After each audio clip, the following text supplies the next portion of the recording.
Gunsmoke, starring William Conrad. A transcribed story of the violence that moved west with young America. And the story of a man who moved with it. I'm that man, Matt Dillon, United States Marshal. The first man they look for and the last they want to meet. It's a chancy job, and it makes a man watchful. And a little lonely.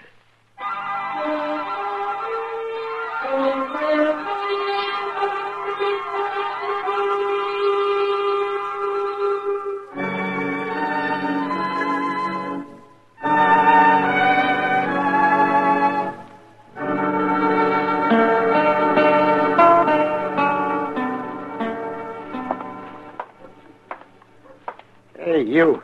Where's the marshal's office? What do you want the marshal for? I'll tell him that. Where's his office? I'm leaning on it. Oh. It ain't no use you're going in there. What? Marshal Dillon ain't around. Well, where is he? He won't be back for 2-3 hours. Oh, I can't wait that long. Well, I work for him. My name's Chester Proudfoot. Oh, yeah, I heard of you. You have? I didn't know who you were. I don't get to Dodge but seldom. My name's Sam Rickers, Chester. Got me a homestead I'm proving up a few miles west of here on the Arkansas. You got trouble of some kind, Sam? Oh, no, not me. But I want to show you something. That's my wagon standing over there, the one with a woman sitting on it. Your wife? Yeah. Now, come on over. I'll show you. Come on. What do you want to show me? You're going to be real surprised, Chester. I am? Everybody is, except them that knows me, of course. Here we are. Hey, lady, don't sit there like you was dead. Look around. That ain't Marshal Dillon, Sam. The marshal ain't here, but this is Chester. He works for him. I do, ma'am. Howdy. Chester can take care of everything. Can't you, Chester? Well, if you'll tell me what it is, maybe I can. Oh, well, you're going to be real surprised. Hurry up, Sam. Get it over with. Give him his surprise. You're so pleased. You shut up or you'll get nothing out of this. I don't want nothing out of it. I don't bear no mind, Chester. Come on around the back of the wagon. I'll show you.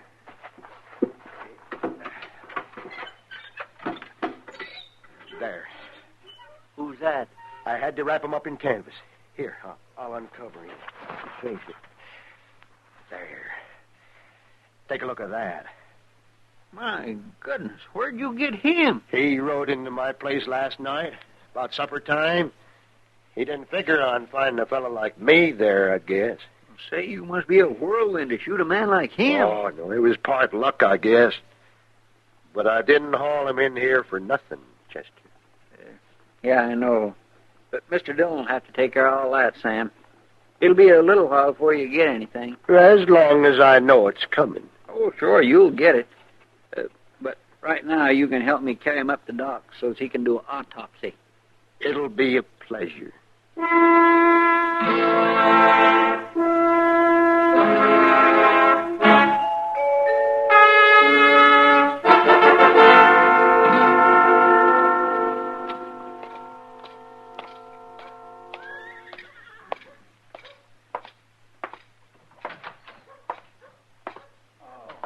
Oh, Mr. Dillon? I found your note downstairs, Chester, so I came straight up. Where's Doc? He's out back finishing up. Hey, Doc! Mr. Dillon's here. What's this all about, Chester? Who killed Bob Hulbert? Sam Rickers killed him. Sam Rickers, the homesteader? Yes, sir. That's what he said he was. Well, I don't know Rickers well, but he sure never seemed the kind of a man who'd take on an outlaw like Bob Hulbert. $1,000 reward might have bravened him up. Yeah. Oh, hello, man. How, Doc? Well, you've got a good bad man there. You can take him out to Boot Hill and plant him anytime you like, man. That's not much of an autopsy report, Doc. What's there to report? Hulbert was wanted, dead or alive, so... How he got shot doesn't matter. How did he get shot? Twice in the chest. Once in the back. In the back? Well, I can't tell you which was first, Matt, but get him buried, will you? I don't want him around here all day. I haven't seen him yet, Doc. Do you know Bob Hulbert, Matt? Yeah, some years ago. This is his first time around here, though. Last time, too. I guess Dodge was too tough for him. That might be like saying Ford's Theater was too tough for Mr. Lincoln, Doc. If he was shot in the back first, you mean? Well, there he is. What's the matter, Matt? Sam Rickers isn't going to collect $1,000 reward for this. What? He might hang for it, though. I don't know who he murdered here, but it sure isn't Bob Hulbert.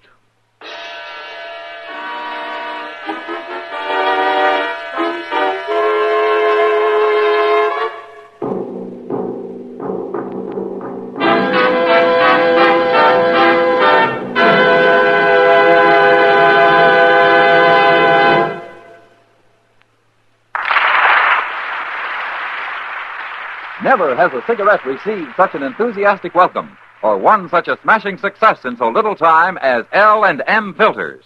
Why are L&M sales soaring higher every day? Because it's the filter that counts.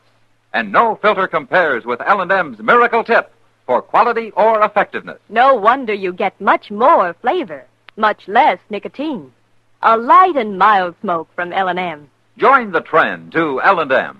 Like thousands, you'll say, "This is it, L&M filters. This is it, Light and mild. much more flavor. L&M filters, much less nicotine, light and mild." L&M, king size or regular, both at the same low price.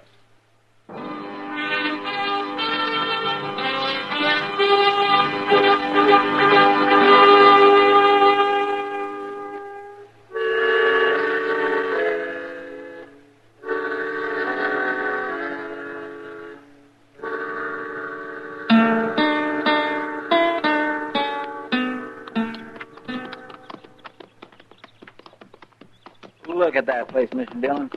You'd think Ricker could prove it up better than that. Sam Ricker isn't the most enterprising man I ever met, Chester.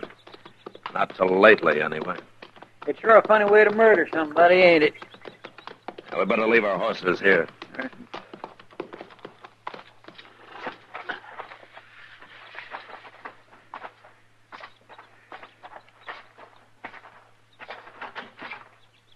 There they are.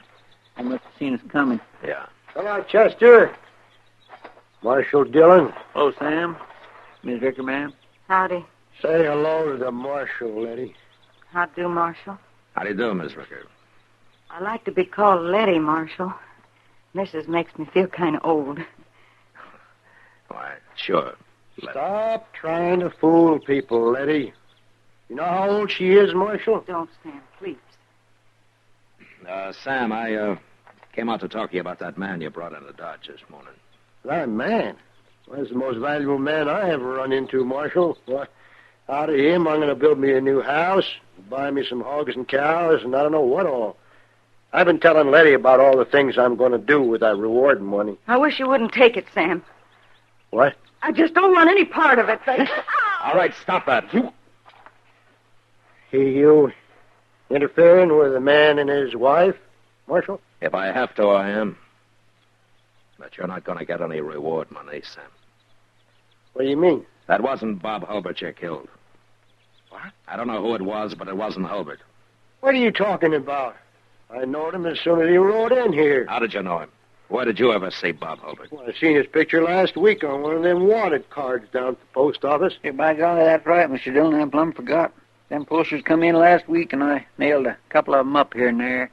I saw his picture, too, Marshal. I recognized him right off.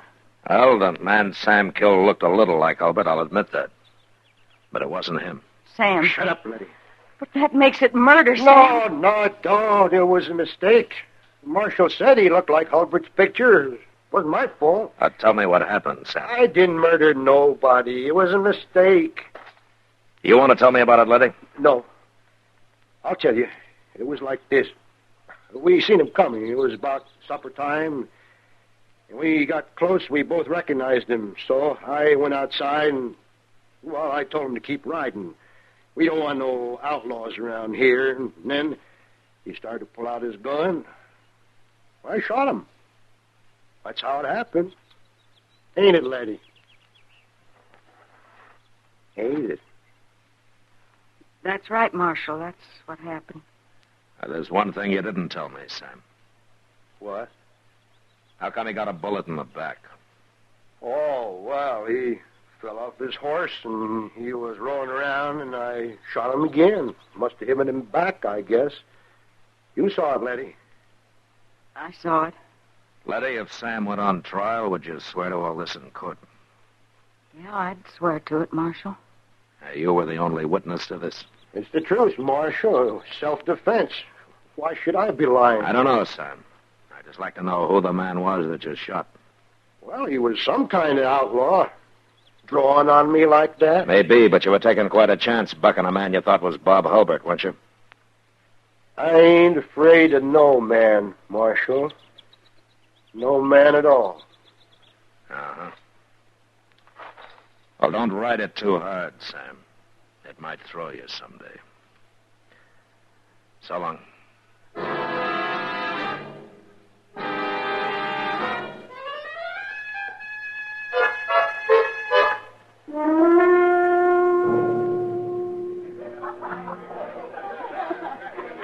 Drink your beer, Matt. No thanks, Kitty. I don't think I want it after all. You're going to have to pay for it just the same. Okay. You know, there must be something wrong with me, Kitty. Yeah, there sure is. I wish I knew what it was. Well, I can tell you what it is tonight. I know. Sam Rickard. Yeah. You know, there's sure something wrong with that story of his. Yeah, there's something wrong with that wife of his, too. Putting up with him. Oh, she's afraid of him. I'd take an axe to him if he were mine. You Marshal Dillon? Yeah, that's right. My name's Catlin, Marshal, from San Antone. Oh, what can I do for you, Catlin? You can explain this to me, that's what. Map. That's Bob Hulbert's wanted poster. I don't know nothing about no Hulbert, but that's my partner's picture you got on there. $1,000, dead or alive. Now, what's this all about, Marshal?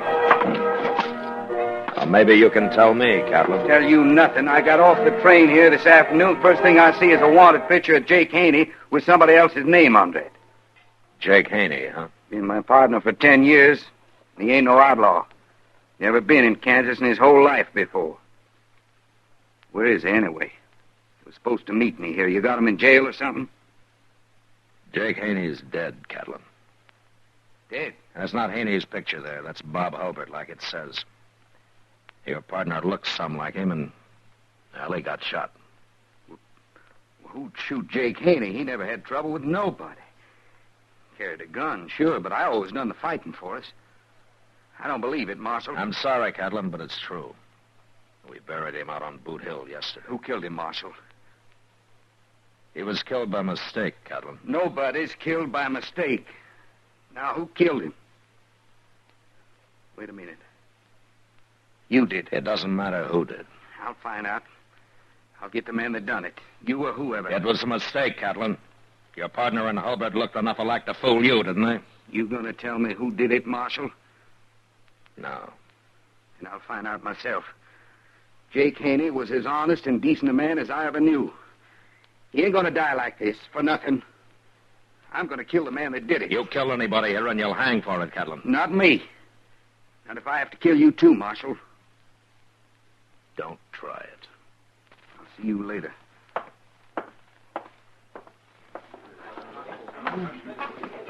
Sam Rickard won't stand a chance against him, Matt. I better send Chester out to warn him. Yeah. He can come hide in the jail if he likes. He'll like it if he's smart. Yeah. Oh, Kitty, Doc and I are going to have supper together tonight.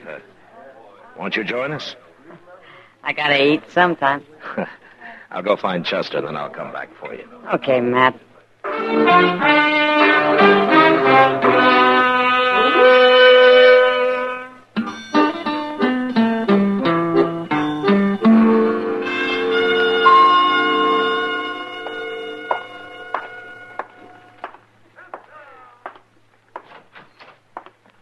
Morning, Mr. Dillon. What did you do, Chester? Spend the night out at the Rickers? Yes, sir. I sure did. That's a pretty small place. Where did they sleep you? Oh, there was lots of room, Mr. Dillon. Plenty of it. Now, what do you mean? I was all alone. I never did see neither Sam nor Letty. Are they gone? It looks like it, but I sure don't know why. Like you said last night, that fella Jake Haney was never around here before, so Sam couldn't have had no reason for wanting to kill him. Yeah, but Sam had some reason for running off. Yes, sir. Good morning, Matt. Morning, Chester. Oh, Doc. I thought you were going out of the Bowers place today. I was, Matt, but Bowers sent one of his men in to say they didn't need me after all. I thought a cowboy busted a leg out there. That's what they said yesterday. Must be a pretty tough man. Bust a leg and don't want no doctor? Tough or stingy, one.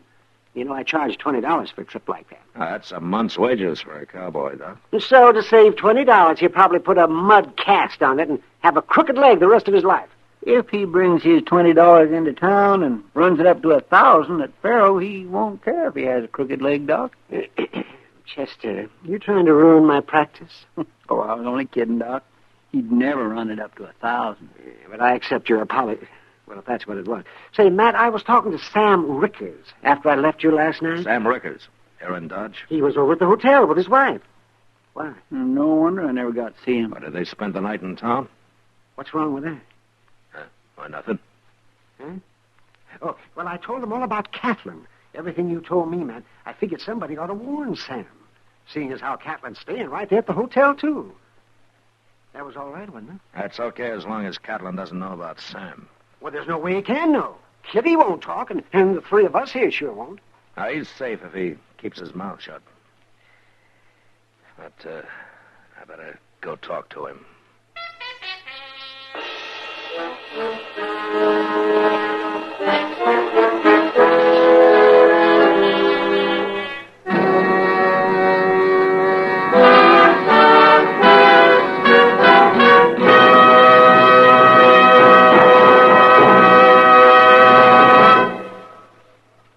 L&M filters are sweeping the country. L&M, the filter tip cigarette everyone's talking about, everyone's changing to. For example, Maurice Evans told us, my doctor suggested L&M filters. I recommend them to you as the best. Patricia Morrison wrote, I'm so glad I changed to L&M filters, because here's a filter cigarette that really tastes the way a cigarette should. And John Robert Powers says, I'm convinced L&M's Miracle Tip is the ultimate of filters. Yes, L&M filters are truly sweeping the country, breaking more sales records every day. The reason? It's the filter that counts. And no filter compares with L&M's Miracle Tip for quality or effectiveness. You get much more flavor, much less nicotine.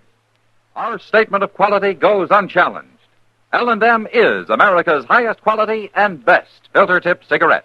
This is it, L&M filters. This is it, something new. Now 2 sizes, L&M filters. You king size and regular too. This is it, L&M filters. L&M filters with the miracle tip. Join the trend to L&M.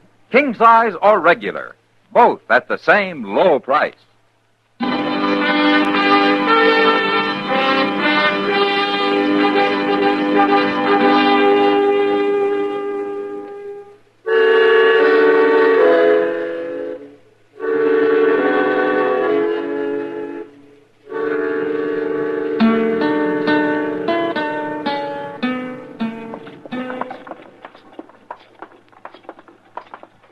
With all the money Mr. Dobie makes, you'd think he could paint his hotel once in a while, wouldn't you? Well, if you stay inside, I guess it doesn't matter, Chester.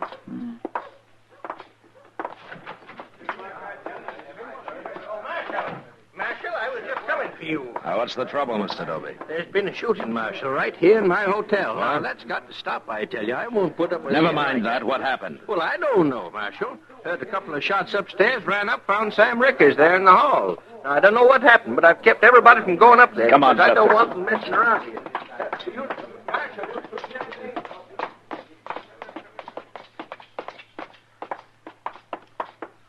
There's Sam. He ain't shot.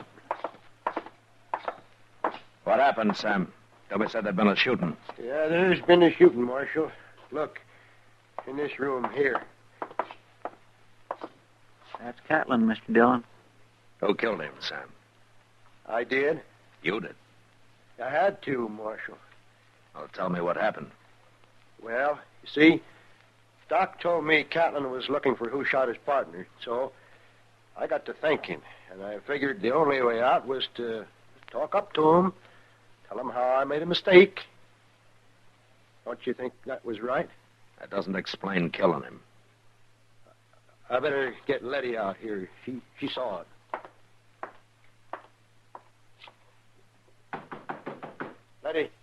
Letty, come on out here. She can tell you. What do you want, Sam? Oh, the marshal. Come out here, I said. I don't want to talk, Sam. You'll talk when I tell you to. You saw what happened, and I'm going to explain it to the marshal. Well, go ahead. Okay. Like I was saying, Marshal, I wanted to talk to Catlin, so I found out which room he was in, and I went, knocked on the door, and he opened it, and then when I told him who I was, before I could say anything else, he grabbed for his gun. I had to shoot him, Marshal. It was self-defense. Catlin's gun's laying on the floor in there, Mr. Dillon.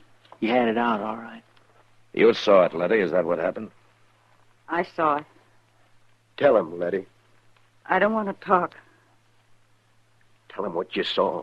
Please, Sam. I feel kind of sick. No, stop it, Sam. Please don't. I told you once.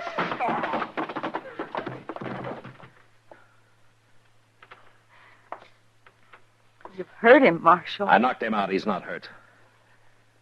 Sam's no good, Letty. Now, why do you stand up for him? You afraid of him? He's my husband. No woman needs a husband like that. I married him. Maybe he was different then. But the way he is now, he doesn't deserve a wife. Now, he's no good, Letty, and you know it. And you're going along with him makes you as bad as he is. No. No, don't say that, Marshal. I'm not. I'm not like Sam. If you lie for him, you're just like him. No. Now, tell me what happened. Did you see it? I saw it. Was it like Sam said? No. All right, then tell me. I can't stand it, Marshal. I can't stand it no more. Sam's a murderer. I hate him. I won't tell no more lies for him. I'll go on. He won't hurt you again. That first man, Marshal. We thought he was that outlaw. He looked like him.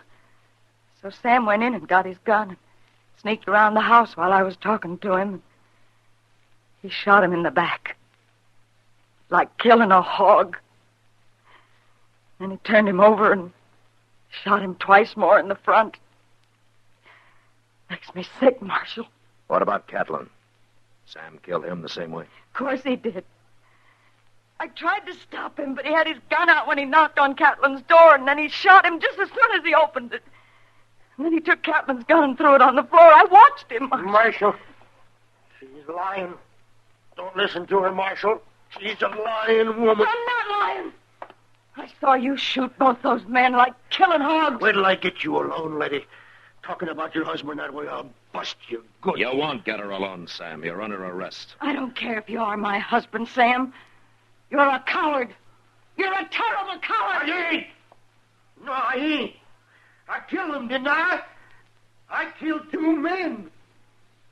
Give me your gun, Sam. No. You ain't taking my gun. I ain't a coward. Give it to me. No.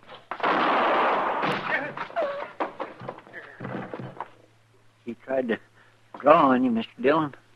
Yeah. Come on, Letty. I'll take you back to your room. He's dead. Sam's dead. I couldn't let him shoot me, Letty. I told the truth like you said, Marshal. And it made me hate him. Talking about him, it made me hate him worse than I ever did. I'm sorry I had to make you do it. I ain't even going to bury him, Marshal. You do it. Yeah. Sure. I'm going out and I'm going to burn down the place. And then I'm leaving here. For good. I'm going now. Goodbye, Letty.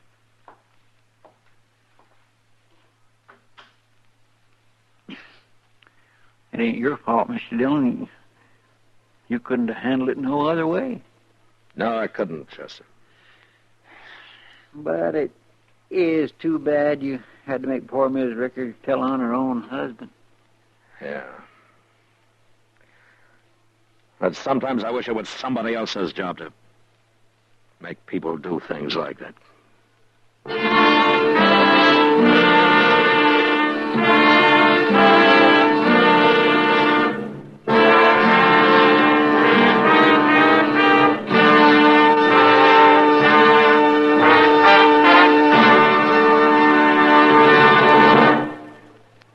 And now our star, William Conrad. If you smoke filter cigarettes, I want to recommend the one that's been the most successful and has come farthest in the least amount of time. That's L&M. You'll like L&M's Miracle Tip best of any filter. You'll like the light and mild smoke and the swell taste you get from L&M. L&M's come king size or regular, both at the same low price. Enjoy them today.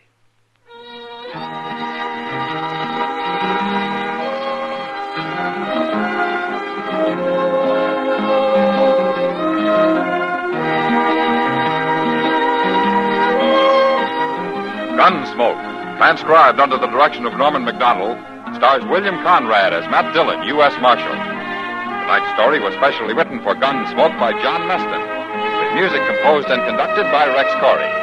Sound patterns by Ray Kemper and Tom Hanley. Featured in the cast were John Daner, Vivi Janis, Vic Perrin, and Lawrence Dobkin. Harley Bear is Chester, Howard McNear is Doc, and Georgia Ellis is Kitty. Join us again next week as Matt Dillon, U.S. Marshal, fights to bring law and order out of the wild violence of the West in Gunsmoke.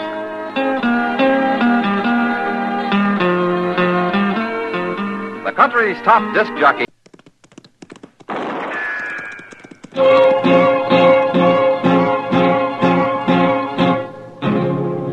Gunsmoke, brought to you by L&M Filters. This is it. L&M is best, stands out from all the rest. Around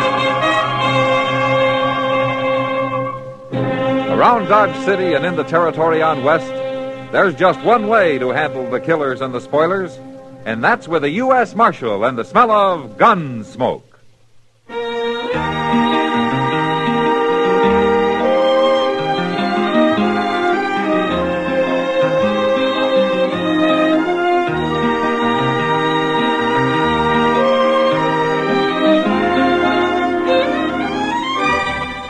Gunsmoke, starring William Conrad. The transcribed story of the violence that moved west with young America. And the story of a man who moved with it. I'm that man, Matt Dillon, United States Marshal. The first man they look for and the last they want to meet. It's a chancy job, and it makes a man watchful and a little lonely.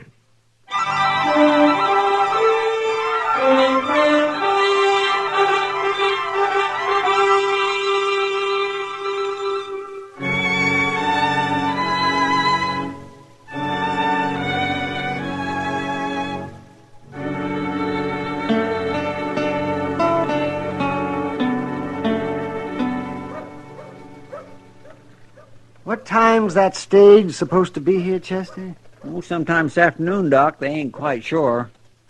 You mean they're not sure it'll come at all? Now, that ain't what I said. I said they ain't sure when. Oh. Well, I've heard of stages that don't come at all. Gracious, you ain't very cheery today, Doc. What's the matter, lose a couple of cash patients last night? No, I didn't lose any patience last night. I lost $50 at Faro. Ah, well, what's $50 to a rich man like you? Oh, yes, which if you and everybody else paid your bills once in a while, I'd be a rich man. Hey, there she comes, Doc. Oh. Golly, I hope Mr. Dillon's on it. You mean you're waiting here and you don't even know he's coming? Ah, he'll be there. And with Big Jim Kelly, too. Kelly? Who's that? For pity's sake, you sure are ignorant, Doc. Ignorant of what? Thieves and murderers and scallywags? Big Jim Kelly is wanted for burning down a hotel in Wichita. Yeah, arson. Arson? No, Doc, I said he's wanted for burning down Never a hotel. Never mind. Oh, but there he is. He's coming. Hello, Matt. Hey, he's all alone. Maybe he shot him to save the price of the stage fare, Chester. Oh, Doc, Mr. Dillon wouldn't do that. Hello, Doc. Chester. How are you, Matt? Hey, where's Big Jim Kelly, Mr. Dillon? I don't know, Chester. You didn't catch him? Well, I got close enough to put salt on his tail, but he got away. Well, how in the world did that happen? Well, he outsmarted me, Chester. Well, what's new in Dodge, anyway? Well, Doc lost $50 at Faro last night. Oh, that's not new, Chester. Besides, it's perfectly legal. Oh, you mean has there been any trouble, huh? No, sir. It's been real quiet, Mr. Dillon. Except last night when Cassidy got beat up. Cassidy? Who'd beat him up? I hadn't heard of that, Chester. Why, Cassidy is the mildest mannered man I ever saw. Even in his cups. And he's been in his cups for 10 solid years now, that I know of. What happened, Chester? That gambler, Bill Clell. Oh, he come here since you left, Mr. Dillon. He brought a girl with him named Flora. What about Clell and Cassidy? Well, nobody's seen it, but Clell admits beating him up. Well, why? Says Cassidy walked up to him, tried to club him with a bottle. Oh, I don't believe that. Cassidy wouldn't attack a wood fence. Is he hurt much, Chester?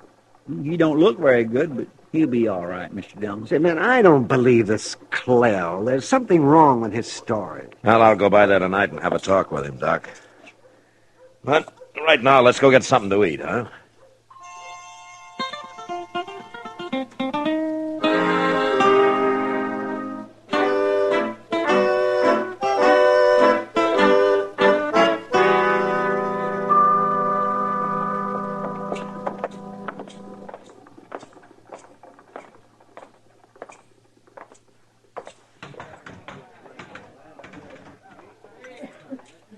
Well, do you see Clell anywhere, Chester?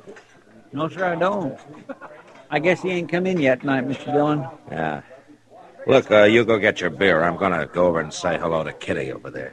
Okay, sir. But you come tell me when he does come in, huh? Yes, sir, I will. Okay.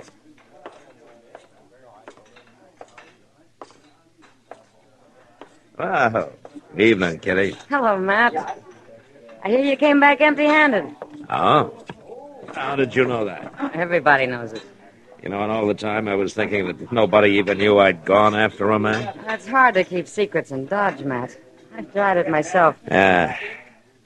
Well, there's one I'd like to uncover, Kitty. What was this man Clell doing beating up Cassidy last night? Well, I heard it was Cassidy went after him. Oh? Took a bottle to him, they say. Who says? You're right. Nobody saw it. The way Clell told it, he was just as surprised as anybody.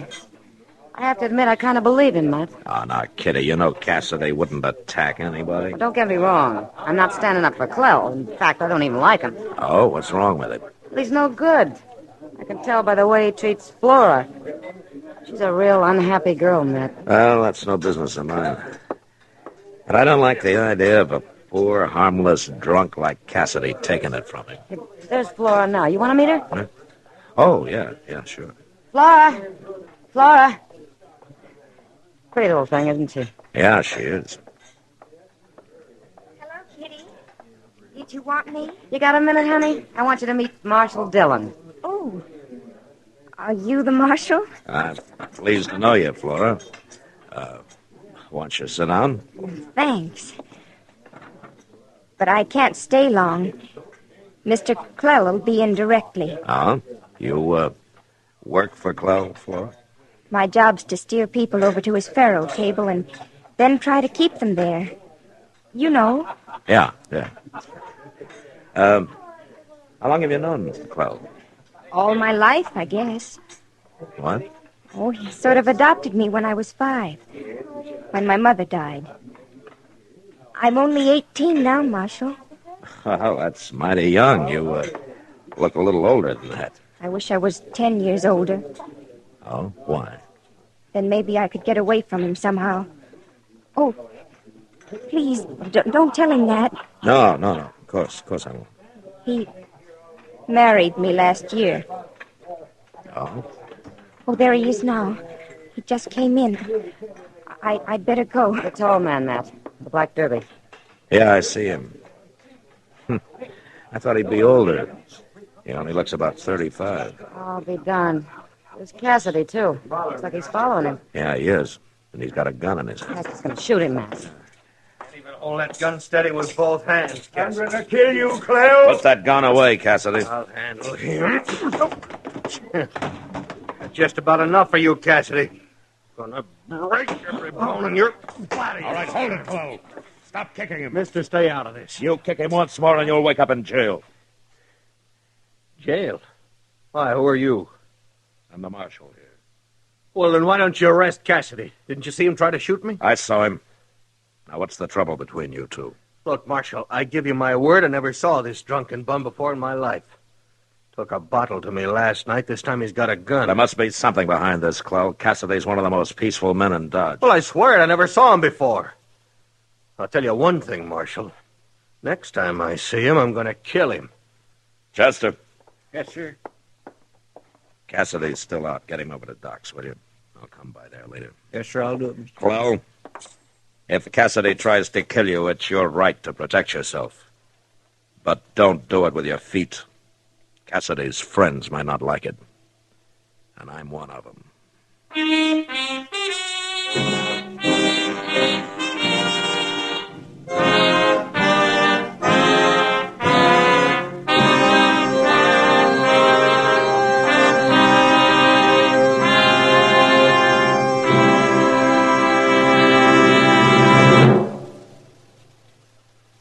King size or regular, L&M is best. Stands out from all the rest. This is it, L&M filters. It stands out from all the rest. Miracle tip, much more flavor. L&M's got everything. It's the best. Yes, L&M is best. Stands out from all the rest. L&M stands out for flavor. Flavor. Flavor. The miracle tip draws easy. You enjoy all the taste. L&M stands out for effective filtration. Filtration. Filtration. No filter compares with L&M's pure white miracle tip. L&M's got everything. It's America's best filter cigarette.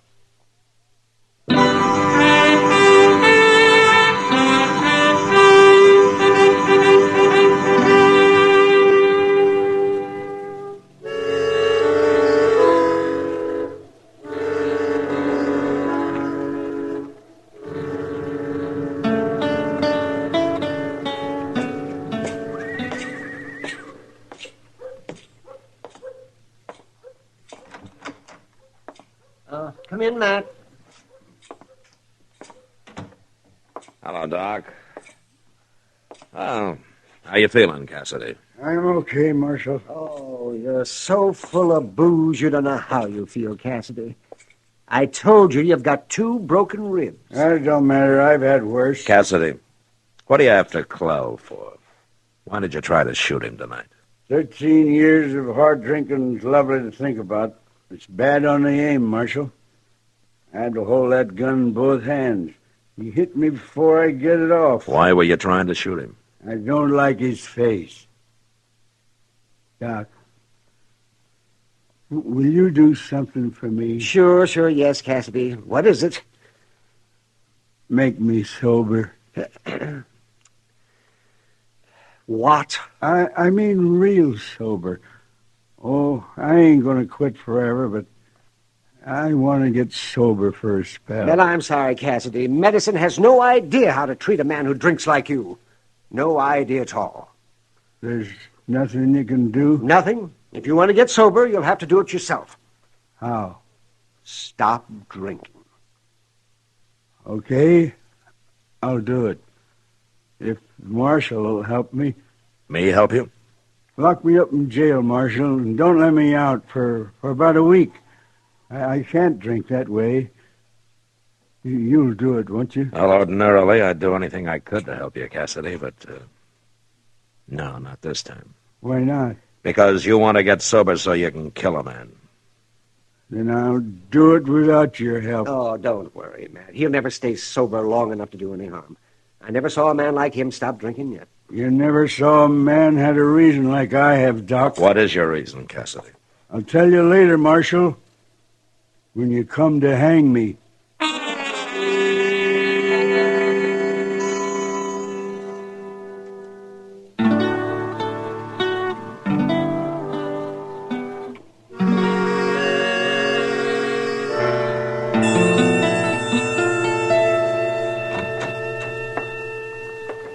Good morning, Mr. Dillon. Morning, Chester. Oh, where's the mail? Well, it's in, but they ain't got it sorted out yet. I'll go back and get it later. Okay. You expecting something important? No, nothing special, Chester, but you never know.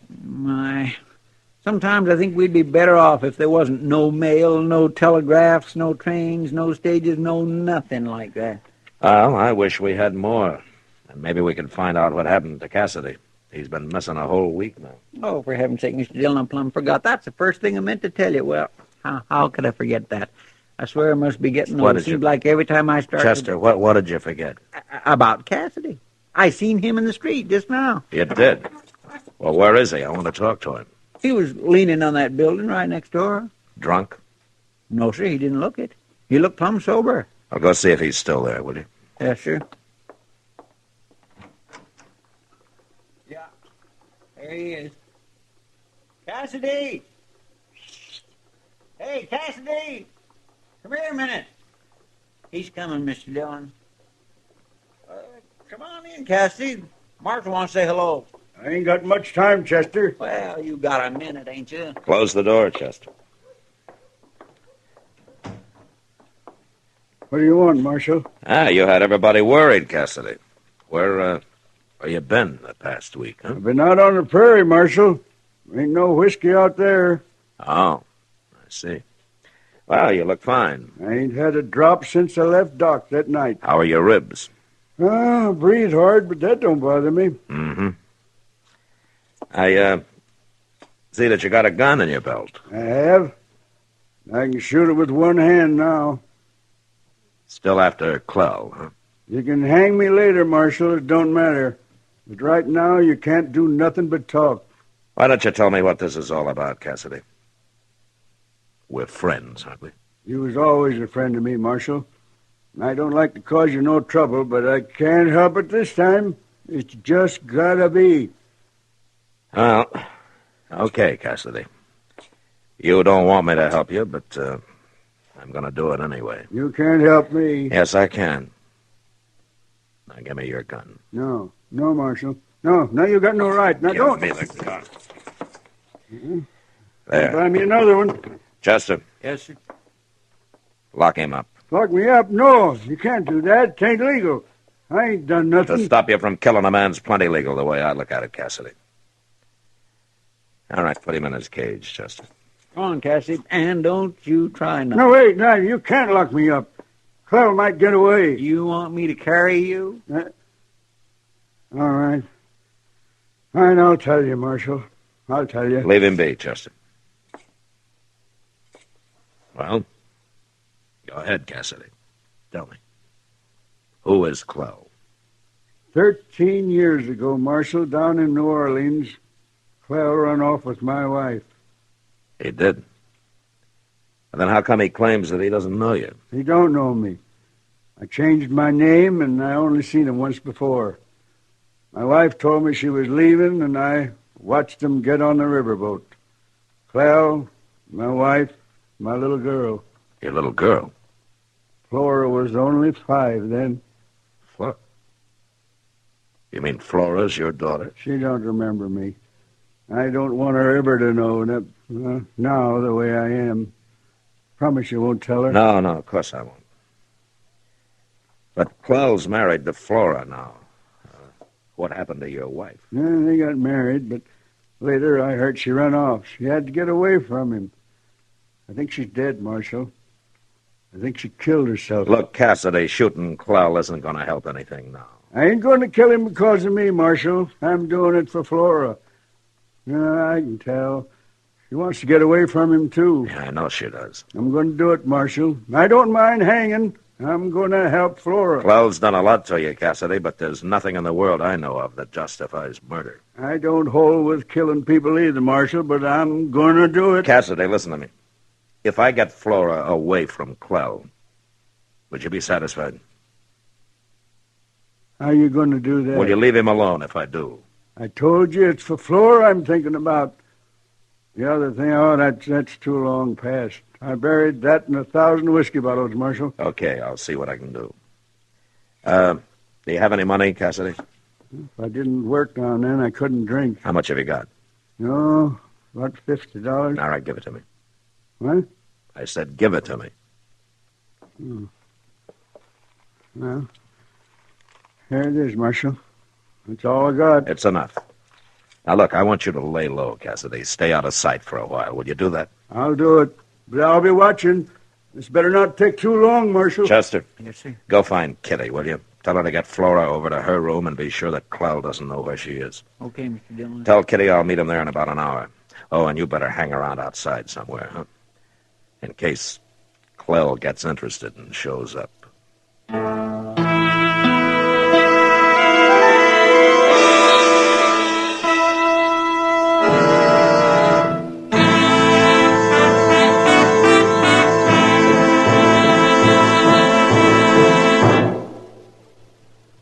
L&M is best, stands out from all the rest. L&M's got everything. Everything? Yes, everything. L&M stands out for flavor. The miracle tip draws easy, lets you enjoy all the taste. And L&M stands out for effective filtration. No filter compares with L&M's pure white miracle tip for quality or effectiveness. L&M stands out for highest quality tobaccos, low nicotine tobaccos, L&M tobaccos, light and mild. L&M's got everything. Everything? Yes, everything. King size or regular, it's America's best filter tip cigarette.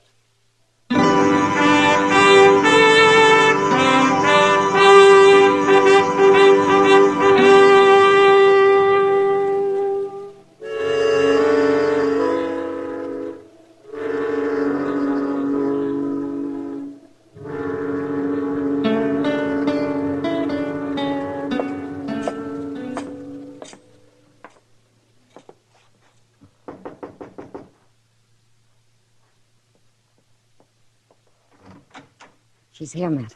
Come on in. Oh, thanks, Kitty. Ah, hello, Flora. Is there something wrong, Marshal? Yes, I think so. I told you, Kitty. I knew there Now, was. Flora, don't get upset. Whatever it is, I'm sure the marshal isn't after you. Give him a chance to explain. Is it about Mr. Clell, Marshal? It's about you, Flora.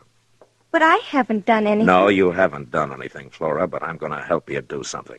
I don't understand. Tell me, if you were alone, free from Clell, where would you go? Oh, I tried to run away before, but he caught me. He beat me something terrible. Well, he won't catch you this time, Flora. Now, where do you want to go? Can you find a job in St. Louis? I'd like to go to New Orleans. Mr. Clell says I was born there. I'm sure I could find something to do there. I always wanted to go. Okay, here's $100, Flora. Now, that'll get you to New Orleans and keep you till you find work. $100? Oh, Marshal, I can't take that. Yes, you can. Now, go on, take it. Why are you giving it to me? Well, you're young. You still got a life ahead of you. That's reason enough. It's no use, Marshal. Mr. Clell would never let me go. Where is Clell now? At the Long Branch gambling. He'll be expecting me there soon. All right, then you'll have to hurry. There's a train out at 1 o'clock. That'll only give you about a half hour. But I can't go like this. What about my things? Go get what you need. Kitty will help you. Sure I will. Come on, Flora. But if Mr. Clell finds I'll me... be at the depot. If Clell does find you, it won't do him any good. I'll see that you get on that train alone, Flora.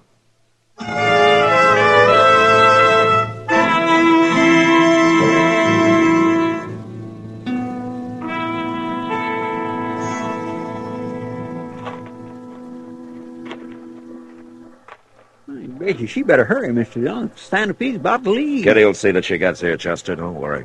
Yes, sir. Yeah, I thought you told Cassidy to lay low. I did. What? Now what's he up to? Guess he wants to talk to you. What are you doing here, Cassidy? I know what you're doing, Marshal. I figured it all out. Especially when I seen Flora and Kitty going back to her room. They're on the way down here now. I thought you didn't want Flora to know about you. I don't, Marshal. I'm going to stand over there by the building. I only want to see her leave. It'll be the last time. There they come. You better get going. I'm going. Oh, that poor fellow.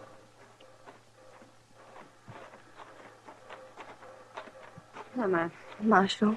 Take Flora's bag, will you, Chester, and throw it on the train for her? Sure. You give me your bag, Flora. I'll take care of it for you. Thanks, Chester. I'll go find you a seat. Now, that would never make it, Matt. Oh, you barely did. Well, Flora, we'll say goodbye here. You better follow Chester. Goodbye, Marshal. I don't know why you're doing this, but... Well... I just can't seem to say anything. You don't have to. Good luck. Goodbye, honey. I'm awful happy for you. You'll make out fine. I know you will. I kind of hate to leave you, Kitty. You get going. Train's about to leave. Go on now. All right. Goodbye. Goodbye. A good girl, Matt. Yeah, she is. I'm kind of wondering myself why you're doing this. Well, I'll tell you, Kitty. Oh, you're about to leave. Now she'll make it. What about Chester? He's still in the car there. It doesn't matter. He's always wanted to go to St. Louis. And Matt, look. What? It's Clell. He's after her. Hey, you stay here, Kitty. Yeah, hurry, Matt.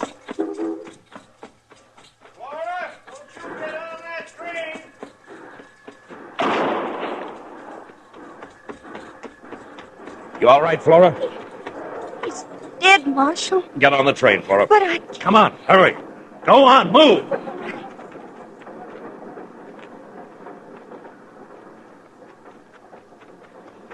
Cassidy shot him, Mr. Dillon. I seen him through the train window. Yeah, I saw him, Chester. Now, here he comes now. Watch him. Yes, sir. I killed him. I killed him, Marshal. Here's my gun. Take it. I should have locked this gun up. You went back to the office for it, didn't you? I thought something would go wrong. And it almost did, too. I'd have stopped him, Cassidy. You wouldn't have killed him, Marshal. He can't ever follow her now. You're under arrest, Cassidy. You can hang me. I don't care. Only one thing, Marshal. Yeah, I know. Chester, I'll lock him up. You go buy him a bottle, will you? He's been sober long enough. No, Marshal. That's what I was going to say. I kind of like it this way. I ain't feeling sorry for myself no more. I'm through drinking the rest of my life. However long that's going to be. Cassidy. Yeah? Nothing. All right, come on. Walk ahead of me.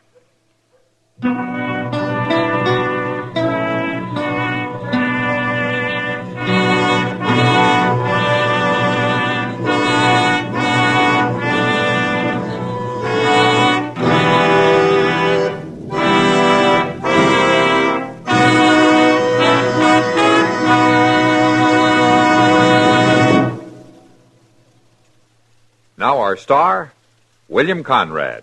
Thank you, George. Today, there's one filter cigarette that stands out from all the rest.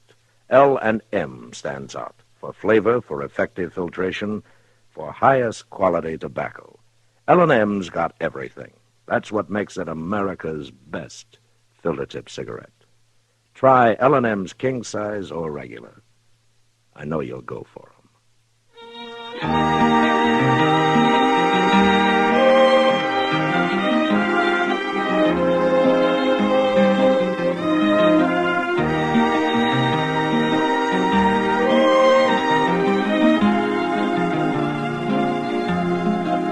Gunsmoke, produced and directed by Norman MacDonald, stars William Conrad as Matt Dillon, U.S. Marshal. Our story was specially written for Gunsmoke by John Meston, with music composed and conducted by Rex Corey. Sound patterns by Tom Hanley and Ray Kemper. Featured in the cast were Lawrence Dobkin, Eleanor Tannen, and Ralph Moody. Parley Bear as Chester, Howard McNear as Doc, and Georgia Ellis as Kitty. Put a smile in your smoking. Try Chesterfield today. Instantly, you'll smile your approval of Chesterfield's smoothness. You want them mild. We make them mild. Mild and mellow, with the smooth, refreshing taste of the world's best tobaccos. Instantly, you'll smile your approval of Chesterfield's satisfaction. In the whole wide world, no cigarette satisfies like Chesterfield. Put a smile in your smoking. Try Chesterfield today.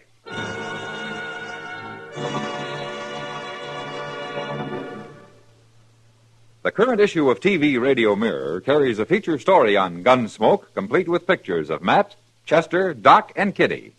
It is available at your local newsstand.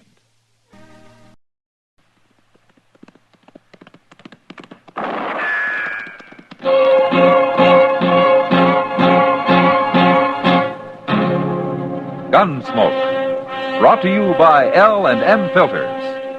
This is it. L&M is best, stands out from all the rest. Around Dodge City and in the territory on West, there's just one way to handle the killers and the spoilers, and that's with a U.S. Marshal and the smell of Gunsmoke.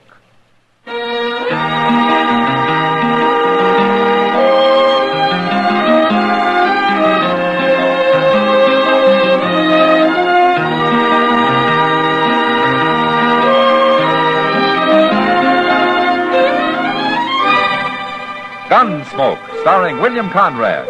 The transcribed story of the violence that moved west with young America. And the story of a man who moved with it. I'm that man, Matt Dillon, United States Marshal. The first man they look for and the last they want to meet. It's a chancy job, and it makes a man watchful and a little lonely.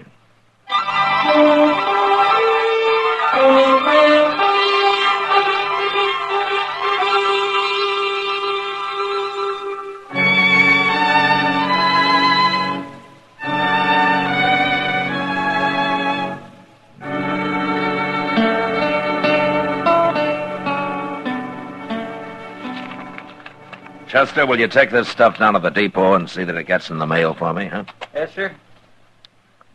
There's something wrong about that fellow, Mr. Dillon. Oh, what fella? Him. Across the street there. All I can see out of that window is sky, Chester. Oh, I forgot you were sitting back there. I've been watching him so long, I just naturally thought you had, too. Huh. Well? Well, what? The man, Chester. What's wrong about him? Oh, well, he drove up to the Long Branch in a wagon and got down and went inside, and then he come back out. And then do you know what he did? He drove off? No, sir. He's still there. What did he do, Chester? Well, he got a big old rifle out of his wagon, and he loaded it. Then he put it under his arm, and he's been walking up and down ever since. It's like he's waiting to shoot somebody. There. See him, Mr. Dillon? That tall, rangy fellow there. Yeah. See how he keeps looking up and down the street? Come on. You think he is out to shoot somebody? Well, I don't know, but it's worth asking him. He sure picked a fine spot right across from the jail. Yeah, well, I'm glad he did. Anyway, he ain't gonna run very far with nothing but a team and wagon. You ever seen him before? No, sir, he's a stranger to me. He looks real country, though, don't he? Yeah, but he's not poor. That's a good wagon he's got. Mm-hmm. Looks brand new to me. Yeah. All right, stand aside now, huh? Yes, sir.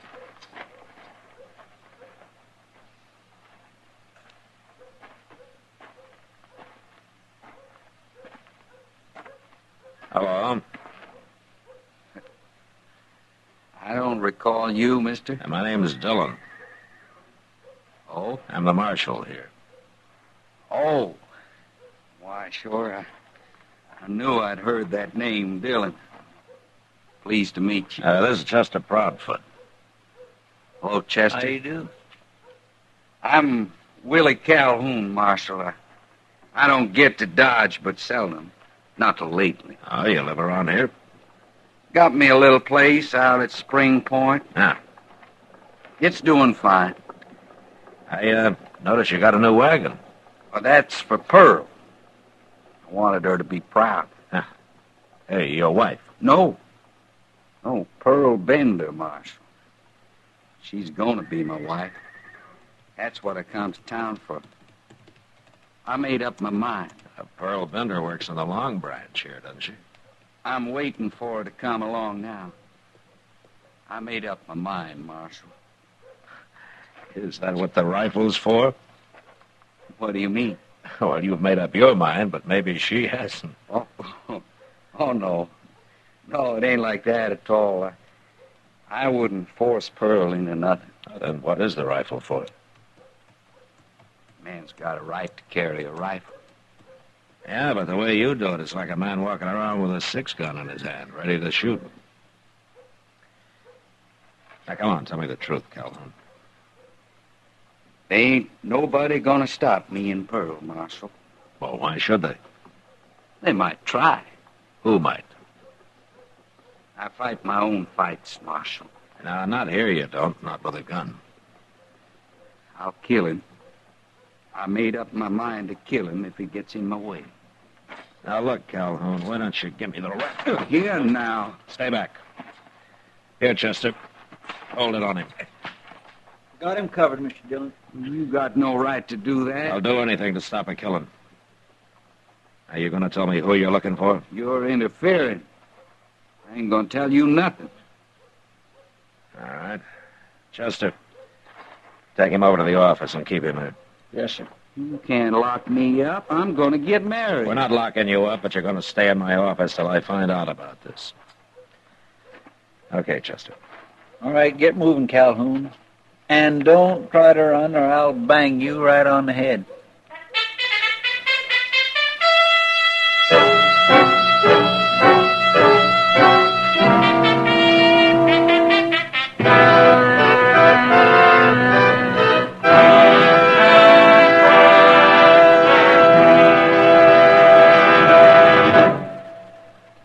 This is it, L&M filters. It stands out from all the rest.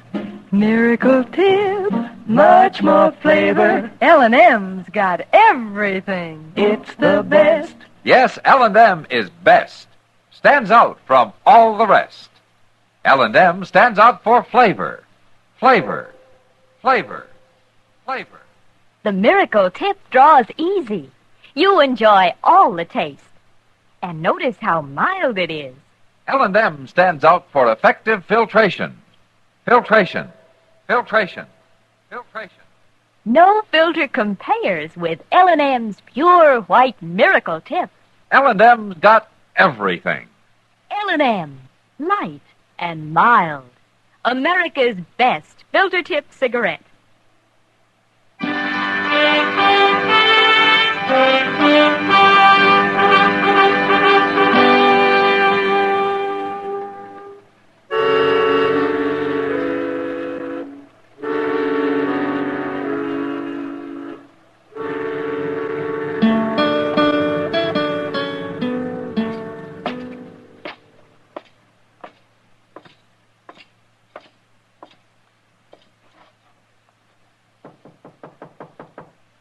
Who is it? It's Matt, Kitty. Well, come in. Oh, thank you. What's your trouble, Matt? First, Kitty, I want to find Pearl Bender. Does she have a room here? Right down the hall, but she won't be back for a half hour. Oh? She in trouble? Kitty, Hmm? did you ever hear of Willie Calhoun? That long fellow with the sandy hair? Yeah, that's him. Oh, he's been in the Long Branch a couple of times. Acts like he's real sweet on Pearl. Well, he says that they're going to get married. What? Today, according to him. Well, that would be quite a surprise to Webb Thorne. Ah, so that's who it is. Webb Thorne, huh? Oh, look, Matt, I don't know anything about all this. Pearl never talks much. But I've heard Webb say he'd shoot anybody who tried to run off with her. And Willie Calhoun says he'll shoot anybody who tries to stop him. How could Pearl be in love with this Calhoun? She's only seen him a few times, and she and Webb have been thick ever since he started dealing faro over there 6 months ago. You know, maybe Webb doesn't know about it. Well, he'll find out soon enough, won't he? Yeah. Say, that's an idea, Kitty. Hmm? And the sooner the better. And I'm going to be there when he does. How are you going to manage that? When Pearl comes back, send her over to my office, will you? Oh, okay, Matt. But this is going to make her awful mad. It's going to make all of them awful mad, Kitty.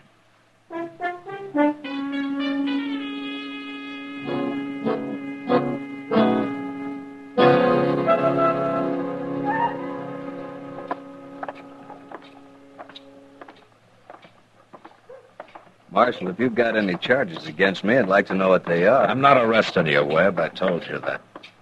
And why are you taking me to jail? I'm not taking you to jail. Well, this is the jail, isn't it? It's also my office. Go on in. Okay. Pearl. Hello, Webb. What are you doing here, Calhoun? Go on in, Webb. I didn't let him talk none, Mr. Dillon, just like you told me. Oh, good, Chester. You're making trouble, Marshal. I don't like it. The trouble's already made, Calhoun. What trouble? Webb, I hear you've said that you'd kill any man that tried to run off with Pearl. Is that right? I sure would. Well, Calhoun here says that he'll kill you if you try to stop him. Try to stop him? What's he been up to? He came to town today to get married. Married? Mm-hmm. He and Pearl. And he brought a rifle with him. I don't believe it. That's my rifle Chester's holding. I don't mean that. I mean about you and Pearl. I made up my mind.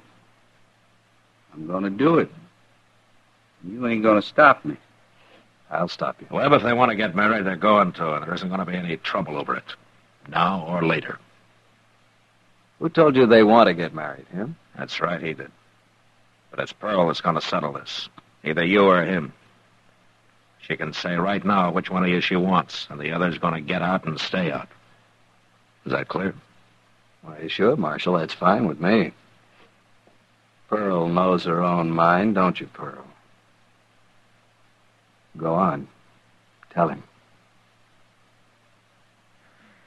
Go ahead, Pearl.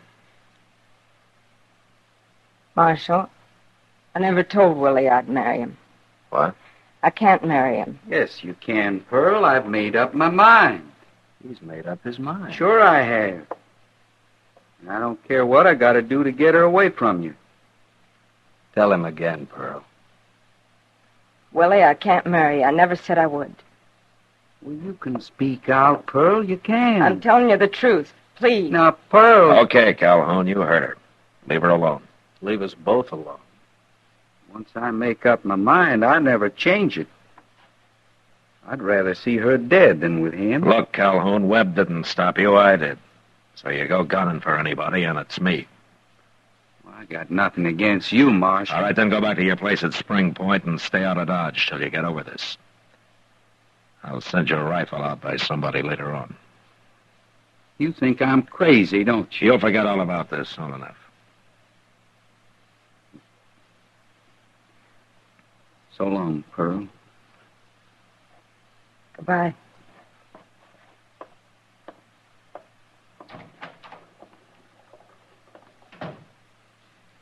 You know, he is crazy. After this, you stay away from men like that, Pearl. Understand? Yeah, sure, Rib. Sure, I understand. Come on. I've got to get to work. All right. You handled this fine, Marshal. There'd have been a killing sure otherwise. Yeah. So long, Pearl. Goodbye, Marshal. Chester. Goodbye, Pearl. Now, Mr. Dillon, I feel kindly sorry for that poor Willie Calhoun. He sure had everything all wrong, didn't he? Something's still wrong, Chester, and I don't know if it's because of him or because of them. And I hope I never find out.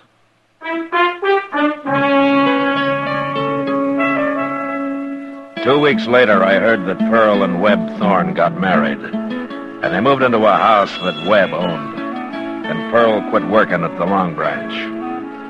I figured that would settle things for good, so the first time I found a man riding out his way, I sent Calhoun's rifle back to him. Then I forgot about it. Until one morning just before daylight, when Chester came running in and woke me up. I got dressed, and we went out onto the plaza. It was that boy who works out at Webb's house that come for Doc, Mr. Dillon. And then Doc woke me up and said to come get you. What's all the trouble about, Chester? He didn't say, except that there's been a shooting. Yeah, I know, but who did it? All the boy told Doc was that it happened in the sleeping room. He didn't say who did it or even who got shot. Ah, he's a real smart boy, isn't he? Well, it ain't his fault, Mr. Dillon. See, he heard a shot, and then Pearl hollered through the door for him to go fetch Doc. Sounds like maybe she shot Webb, don't it? I mean, since it was her that called the boy. Well, we'll find out in a minute. Look, they left the front door open. Yeah. Well, if it was Pearl, she can't run far. Doc should have brought you with him and sent the boy after me. I told him that, but the boy had already left.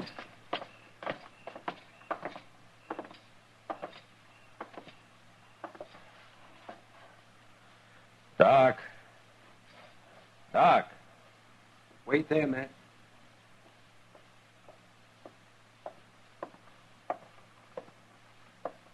It's Pearl, man. She's been shot. Pearl? Where's Webb? He's out of town. I went over to Abilene for a few days. Who told you, the boy? Pearl did. She's still alive, man. Oh. But she won't be for long. If you want to talk to her, you'd better hurry. Who did it, Doc? She'll tell you. Go ahead. I'll wait here with Chester. There's nothing more than I can do for her. Okay.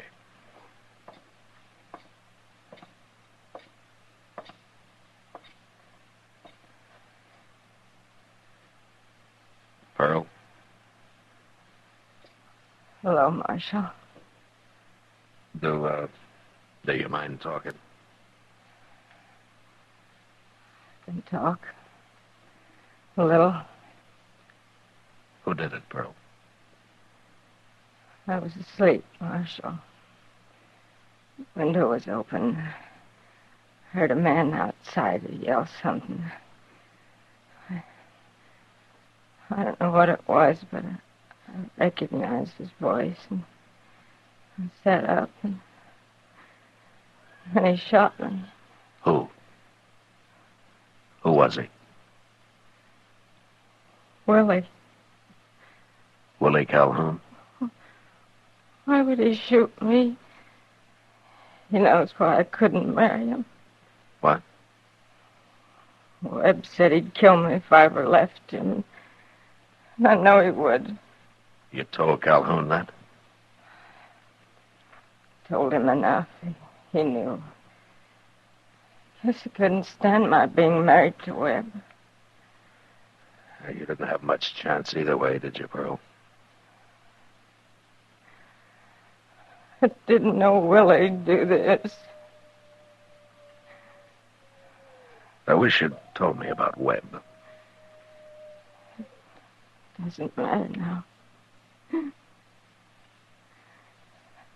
I see Doc, Marshal? Yeah, I'll go get him. Bye, Marshal. Oh. Goodbye, Pearl.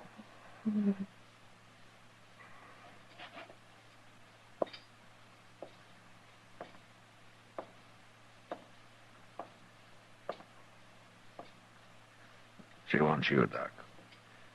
All right. First, tell me. Are you sure that she won't make it? She can't possibly live more than another half hour. Okay, you stay with her. I got a man to run down.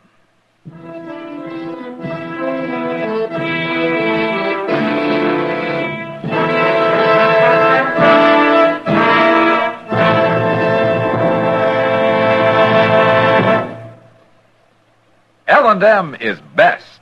Stands out from all the rest. L&M's got everything. Everything? Everything. Best flavor? L&M stands out for flavor. The miracle tip draws easy. Lets you enjoy all the taste. Best filter? L&M stands out for effective filtration. No filter compares with L&M's pure white miracle tip for quality or effectiveness. Best tobacco? Highest quality tobaccos. Low nicotine tobaccos. L&M tobaccos. Light and mild. Every way, L&M is best. Stands out from all the rest. How easy they draw. How mild they are. L&M's got everything. King size or regular, L&M is America's best filter tip cigarette.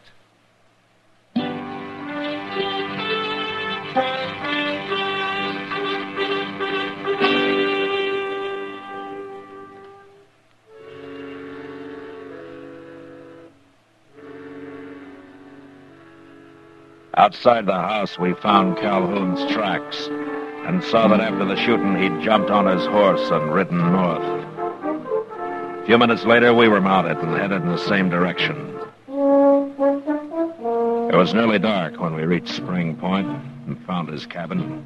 And as there was no sign of life outside, we dismounted and went up to the door. I kicked it open and jumped inside, but the place was empty. There was no choice but to wait. So we hid our horses in a shed out back and then made ourselves at home inside the cabin. I sure do wish we could light a lamp, Mr. Dillon. Well, we can if Calhoun ever shows up. Hope he ain't too long. I'm getting hungry. He might not come at all, Chester. Yeah, say, that's right. Why would he come here? He must know we're after him. And an ordinary man would run, but gambling at Calhoun's too tied to this place to leave it for long, even to escape being caught. He's kindly crazy, ain't he? Yeah, it's not going to keep him from hanging. You think he'll put up a fight, Mr. Dillon? Yeah, he'll fight. Oh, my. That poor Pearl.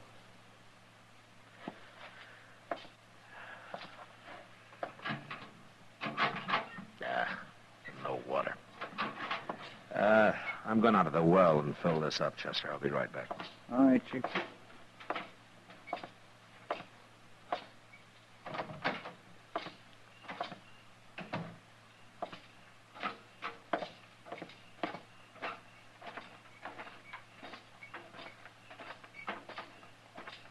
Hold it, Marshal.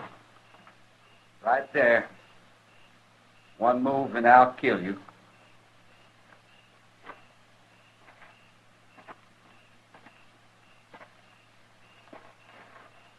You turn around. Drop the bucket.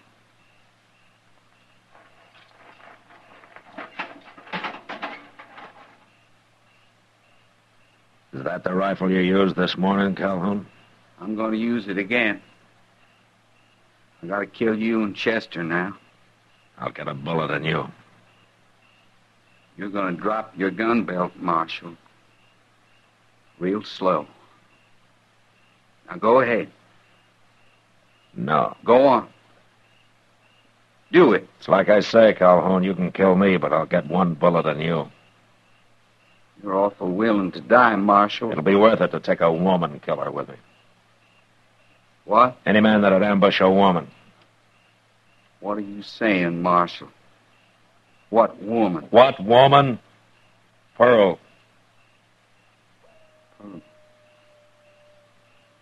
Pearl? That's right. Not Pearl. I didn't shoot Pearl. She heard your voice. She recognized it. Marshal, that wasn't Pearl. Of course it was.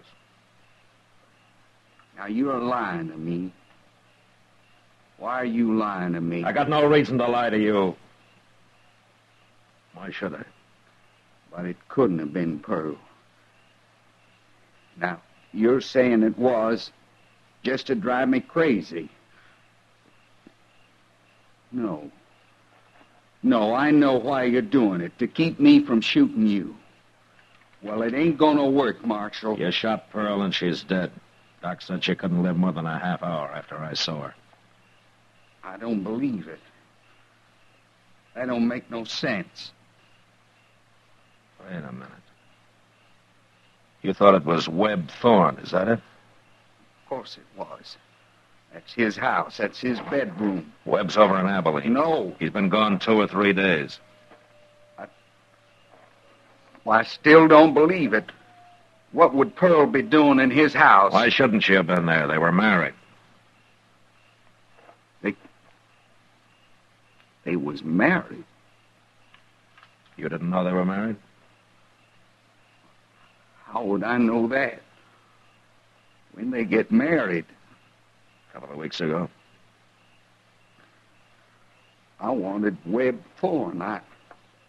I wanted him so as he'd let Pearl go. He said he'd kill her. It's him I wanted. Well, you didn't get him, Calhoun. No. No.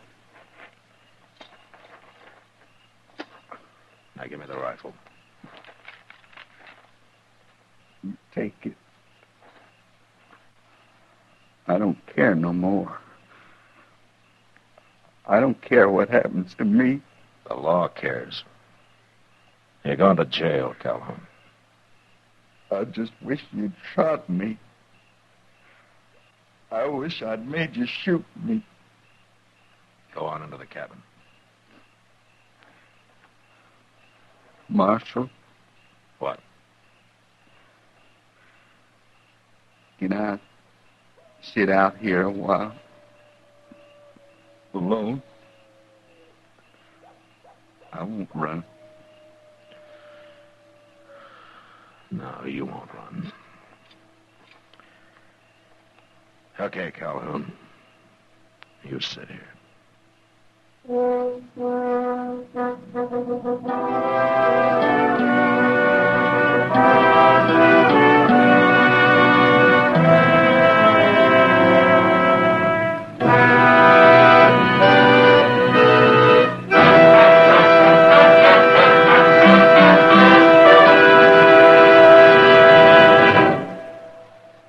And now our star, William Conrad. Thank you, George. You filter tip smokers, when you change to L&M filters, the first thing you'll notice is how mild they are, how easy they draw. Yes, L&M's pure white miracle tip lets you enjoy all the taste. No filter compares with it for quality or effectiveness. Try L&M's right now. They're great.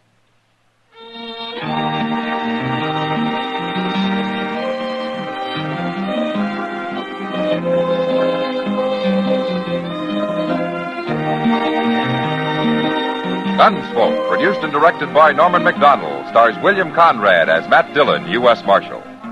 Our story was specially written for Gunsmoke by John Meston, with music composed and conducted by Rex Corey. Sound patterns by Tom Hanley and Ray Kemper. Featured in the cast were Vic Perrin, Harry Bartell, and Virginia Christine. Harley Bear is Chester, Howard McNear is Doc, and Georgia Ellis is Kitty.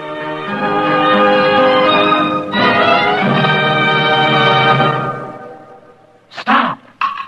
Start smoking with a smile, with Chesterfield, smiling all the while, with Chesterfield. Put a smile in your smoking, just give 'em a try. Light up a Chesterfield, they satisfy. Put a smile in your smoking.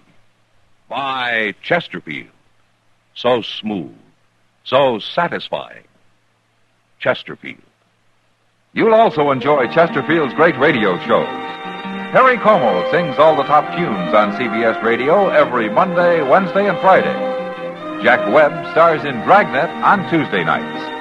Check your local listings. Remember, listen again next week for another transcribed story of the Western frontier when Marshal Matt Dillon, Chester Proudfoot, Doc, and Kitty, together with all the other hard-living citizens of Dodge, will be with you once more. It's America growing west in the 1870s. It's drama. It's Gunsmoke. Brought to you by L&M Filters.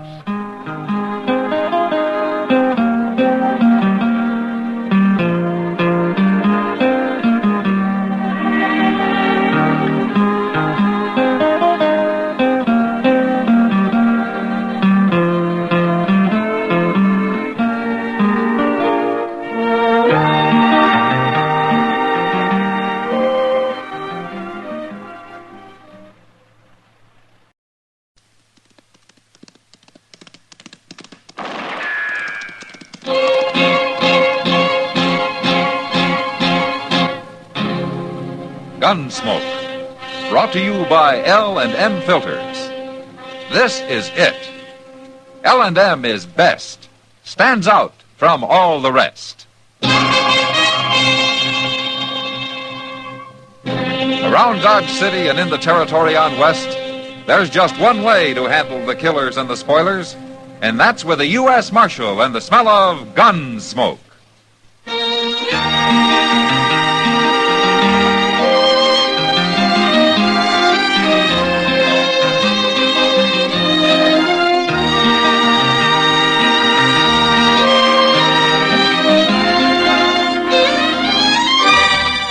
Gunsmoke, starring William Conrad. The transcribed story of the violence that moved west with young America. And the story of a man who moved with it. I'm that man. Matt Dillon, United States Marshal. The first man they look for and the last they want to meet. It's a chancy job, and it makes a man watchful. And a little lonely.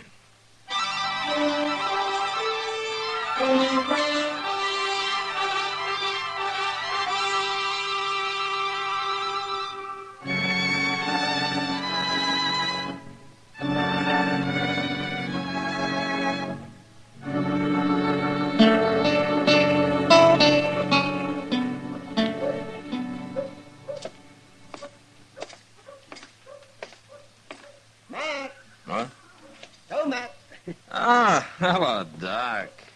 Now, where are you headed for, Matt? Chester left a note saying he was at the Alafraganza. I thought I'd go over and watch him squander his money for a while. Well, I'll just go with you. That bartender's owed me $5 for a month. Why don't you hire a bill collector, Doc? Then I'd have to spend my time trying to run him down. You know, you ought to make people pay in advance. Yes. The condition most of my customers arrive in, they'd bleed to death while I was making change. Well, a lot of them do anyway. Yeah. Oh, they do, huh? Well, that's not my fault. If a man's going to get himself all torn apart, fighting and brawling, you can't expect me to patch him up every time. You know, Matt, there's men in this town whose lives I've saved 2 or 3 times. I can probably name them, Doc. Oh, there's Chester. Oh, he's sitting over there with some stranger. Why don't you get your money from the bartender and then join us, huh? And then the bartender'd have it back in a half an hour. Yeah, I guess you're right. Well, I'll see you later, Matt. Okay, Doc. Hello. Hello, Mr. Dillon. Hello, Chester. This here is Mr. Reeves. Mr. Reeves? Franklin J. Reeves. How do you do, Marshal? Buy you a drink? No, thanks. I don't think so. Yeah, where are you from, Mr. Reeves? Mr. Reeves come in on the stage from Denver last week. Oh, you live in Denver? Oh, good heavens, no. New York, Marshal. See, he came out west a couple of months ago to invest some money in land and cattle and the like. Mr. Reeves is awful rich. Well, I might be if Mother Nature holds out, Chester. His girl's coming in on the stage today. Oh, is that so? It's his fiancée, he calls her. He met her in Denver. You have been busy, haven't you, Chester? Oh, you don't know the half of it. He had to come head on business, you see. They're fixing to get married in St. Louis. Wow, congratulations. Thank you. Marshal, is the stage always this late? He's worried, Mr. Dillon, what with his girl on the stage and all. It'll be along, Mr. Reeves. I didn't tell him what we know about what else is on that stage. What? It's nothing important. No, it ain't your money, Mr. Reeves. But maybe that's why the stage is late all the same. What are you talking about, Chester? They're carrying $50,000 in gold, that's what. Well? Well, if somebody wanted that gold, they'd have to stop the stage long enough to get it unloaded, wouldn't they? Bandits?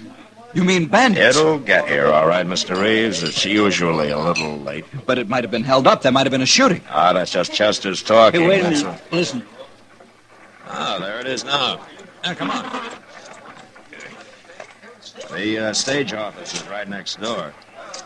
Well, I guess it wouldn't be here if anything had happened. Oh, it always gets here sooner or later. This is certainly the last time I'll let Laura travel alone. There it is. Everything's fine. Marshal! Marshal, come here! Who's that? That's Jim Buck. He's the driver. Now I'll go see what he wants.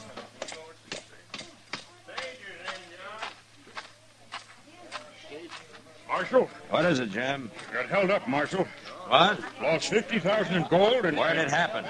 Right in withdrawal, but... Anybody shot? Wasn't a shot fired. Laura! But Marshal... Where's Laura? Driver. Where's the girl who was on this stage? What's happened to her? I was trying to tell the Marshal. He took the gold and he took the girl, too. That's impossible. Well, that's what happened, mister. He held a shotgun on us, and there was nothing we could do. I don't believe it. Now, take it easy, Mr. Reeves. We'll find him. Did you recognize him, Jim? All I can tell you is he had 2 horses, and they was both sorrels. By heaven, Marshal, you'd better get Laura back here at once, or you'll never work for the government or anybody else again. What? You heard what I said. Chester, go get our horses. I'll pick up a couple of rifles. Yes, sir. Aren't you going to form a posse? No. There'd be too much shooting around the girls. Well, you'd better have her here by nightfall, Marshal. Mr. Reeves, would you like to come with us? No, I'll handle matters at this end. Yeah. That's what I thought.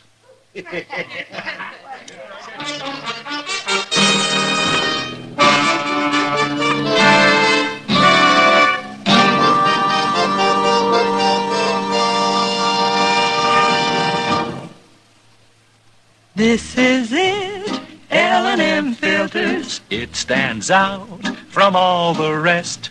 Miracle tip, much more flavor. L&M's got everything. It's the best. L&M is best. Stands out from all the rest. L&M's got everything. Everything? Everything. Best flavor? L&M stands out for flavor. The Miracle Tip draws easy. Lets you enjoy all the taste. Best filter? L&M stands out for effective filtration. No filter compares with L&M's pure white Miracle Tip for quality or effectiveness. Best tobaccos? Highest quality tobaccos. Low nicotine tobaccos. L&M tobaccos. Light and mild. Every way, L&M is best. Stands out from all the rest. How easy they draw. How mild they are. L&M is sweeping the country. It's America's best filter tip cigarette.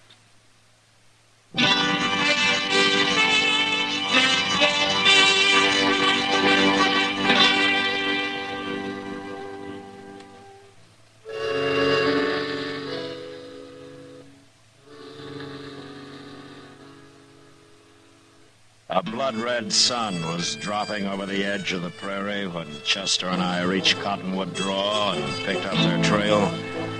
We rode hard till night fell. Then we had to stop and wait for daylight. But with the morning, we drew a heavy rain that washed out every track. And although we scouted a big piece of the country the next couple of days, it was hopeless. And finally, we headed back to Dodge, empty-handed. When we got there, I went over to the Long Branch to see if there was any news.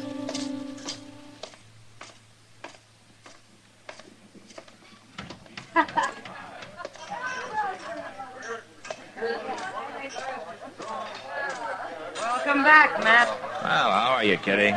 Sit down. Yeah. Thanks. Oh. You been riding? I sure have. No luck, huh? Yeah, it's a big prairie, Kitty. Well, nobody can blame you, Matt. Yeah, Reeves will blame me. Not that I care much. Reeves is no good, Matt. Well, I suppose it's pretty hard on him, his fiancée and all. I'll tell you why he's no good. Oh? He's been drunk most of the time you're away, and he was bragging to one of the girls last night. Bragging? Yeah. About what? Well, has to do with this girl, Laura.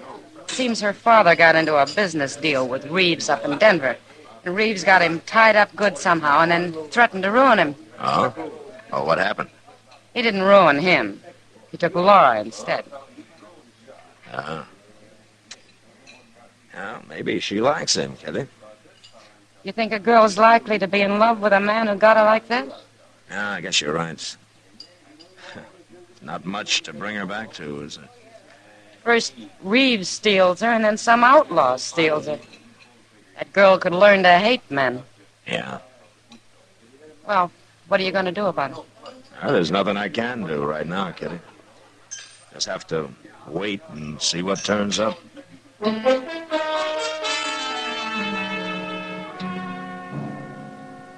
I waited.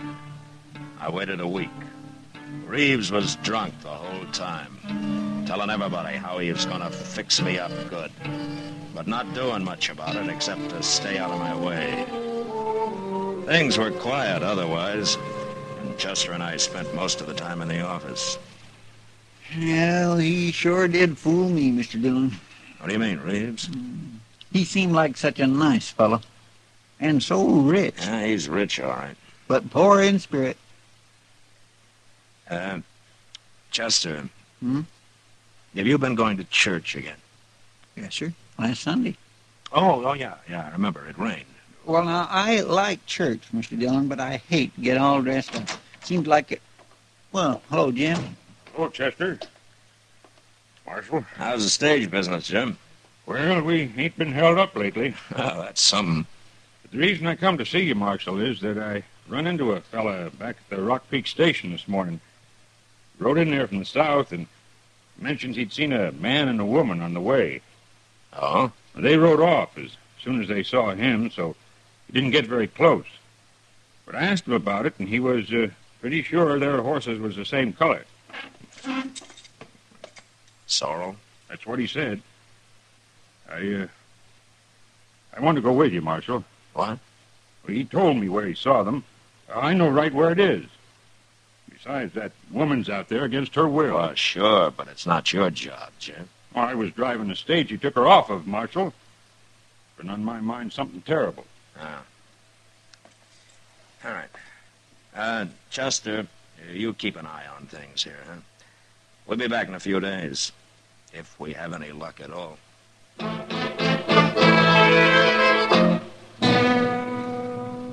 The next morning, Jim Buck and I cut their trail some 50 miles south of Dodge. We followed it for a way, and then it turned northeast, back in the general direction of Dodge.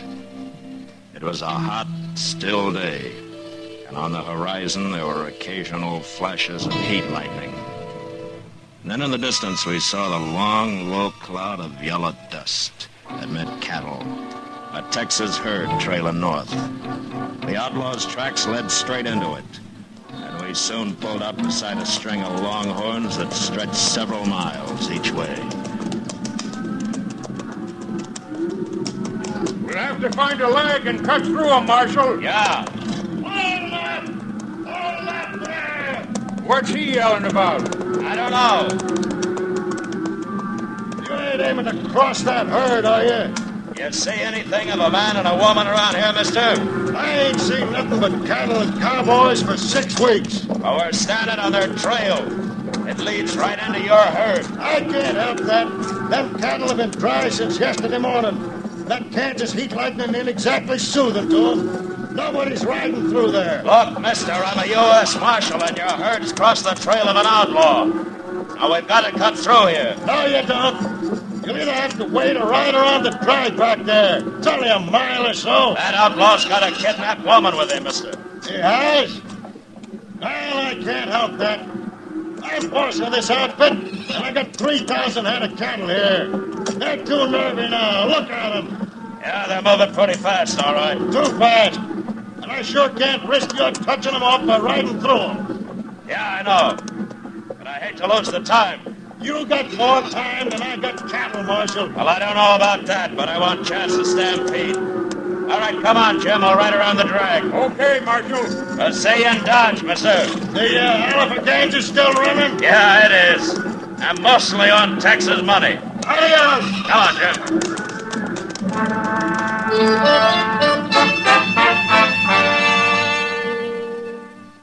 We rode down along the herd and then back up the other side, and finally found the trail again and followed it till dark.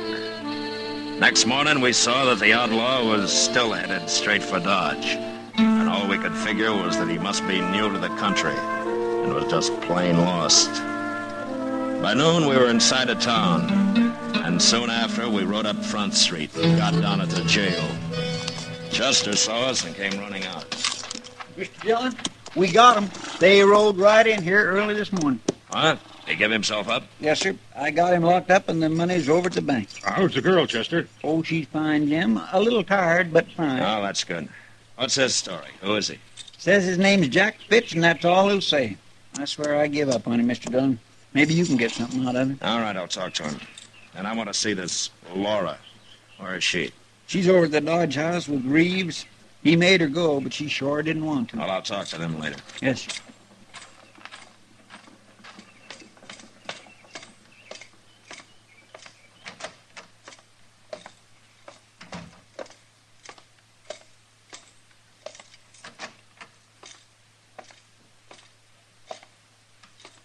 So you're Jack Fitch, huh?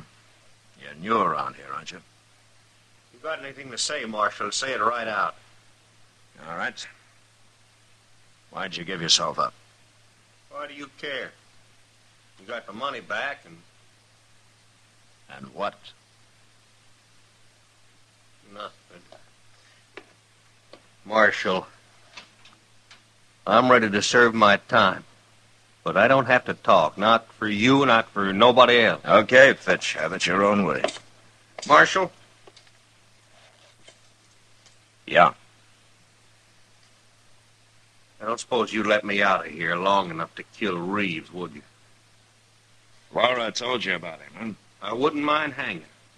It'd be worth it. What makes you think what you did's any better? You wouldn't understand. Look. Do what you can for her, will you? Anything else you want to tell me, Fitch?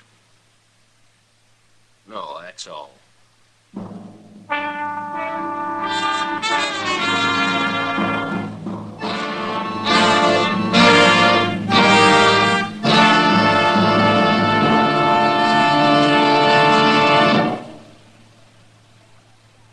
I've got L&M. I've got L&M. I've got L&M. And L&M's got everything. Best filter. No filter compares with L&M's pure, white miracle tip for quality or effectiveness. Best flavor. The miracle tip draws easy. Lets you enjoy all the taste. Best tobaccos. Highest quality tobaccos.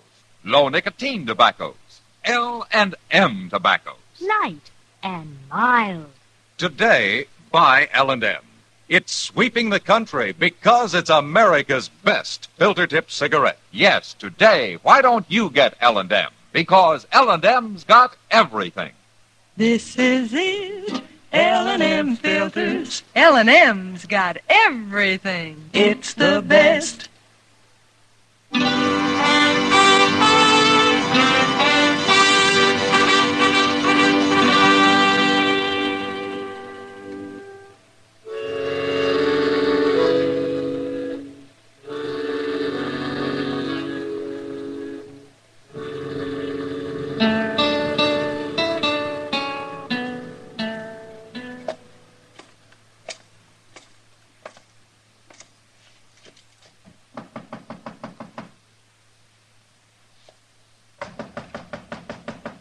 Who is it?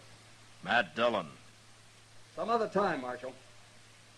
Open this door before I kick it open, Reeves.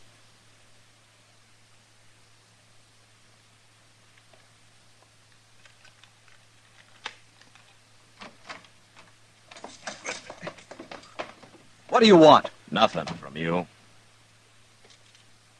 Laura, I'm Marshal Dillon. How do you do? I'm sorry to bother you this way.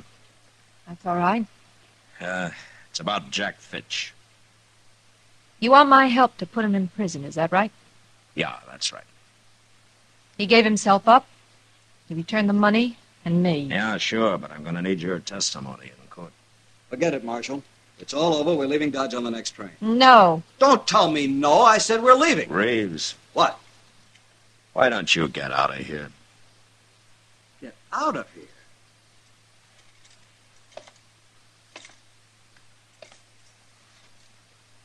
You heard me. Now outside. Now look here, Marshal. Then I'll throw you out.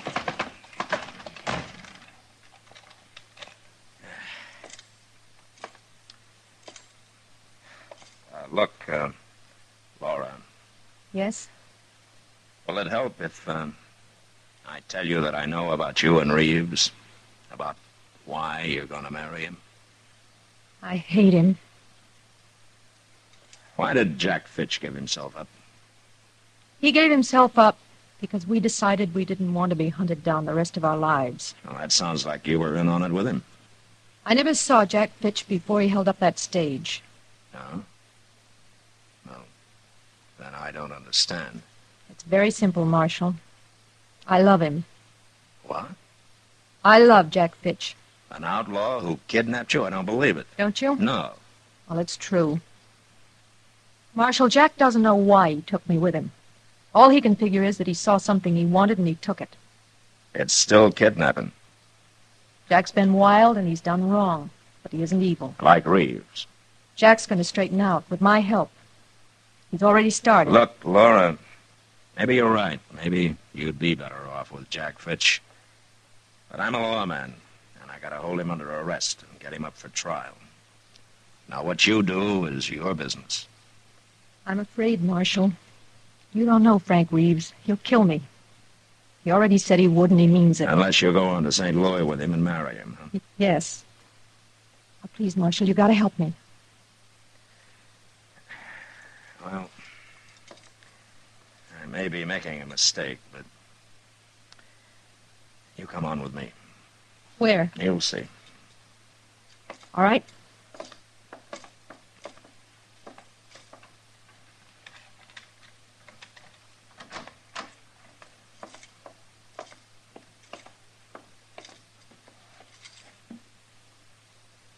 Out of the way, Reeves. Where are you going? Where are you taking Laura? To jail. What for? She's under arrest. I never heard of such a thing. I won't stand for this. Laura, you go back in that room. Go on. Let go of me. Frank, let go of me, Frank. Reeves! All right, just step over him, Laura. Let's go.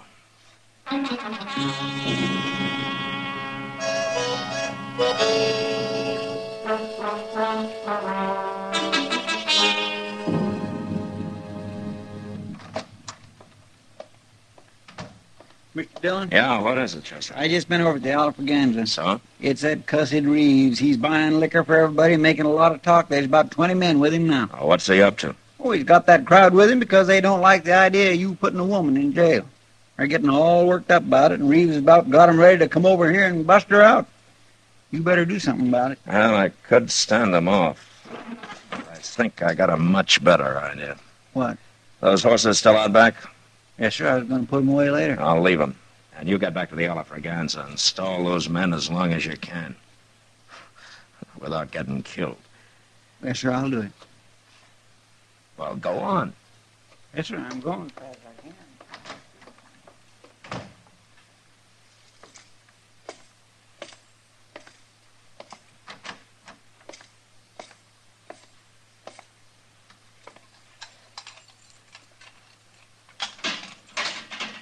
All right, come on out, Fitch. What's this, Marshal? I'm turning you loose. Turning him loose. That's right, Laura. Reeves is about to come over here with a mob to get you out of jail. And I'm sure he's going to see that Fitch is killed while they're doing it.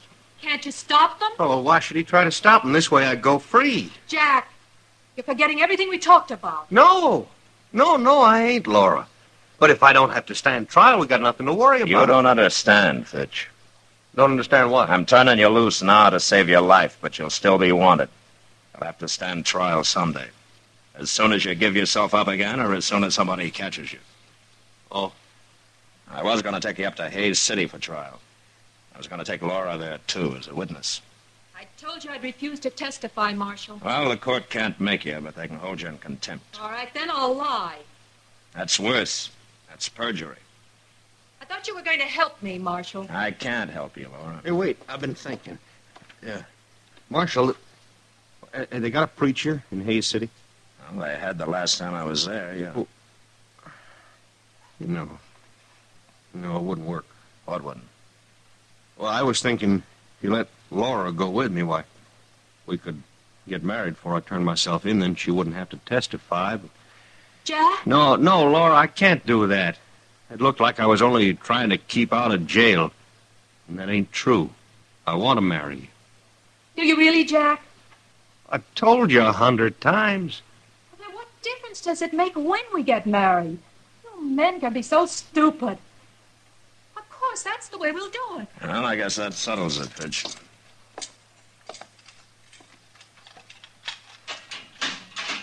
All right, come on, Laura. And you better hurry.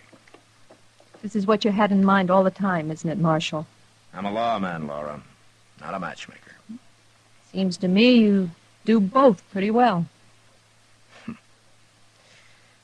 Fitch, there are 2 horses out back. Now get going. Will we see you later on, Marshal? In Hayes? If you get there, yeah. We'll get there. Yeah. I kind of think you will.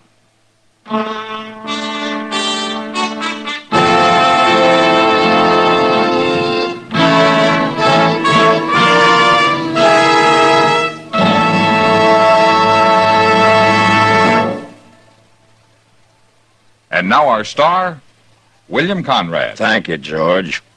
Mild and plenty quick on the draw. That's L&M for you.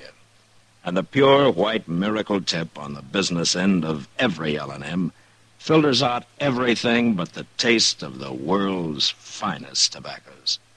All you have to do is pick up a carton of L&Ms and you'll see what I mean. L&M stands out from all the rest.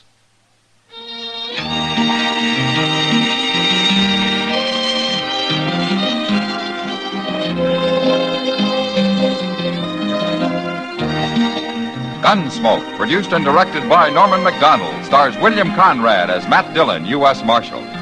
Our story was specially written for Gunsmoke by John Meston, with music composed and conducted by Rex Corey. Sound patterns by Tom Hanley and Bill James. Featured in the cast were Lawrence Dobkin, Harry Bartell, Frank Gerstle, Gene Bates, and Clayton Post. Marley Bear is Chester, Howard McNair is Doc, and Georgia Ellis is Kitty.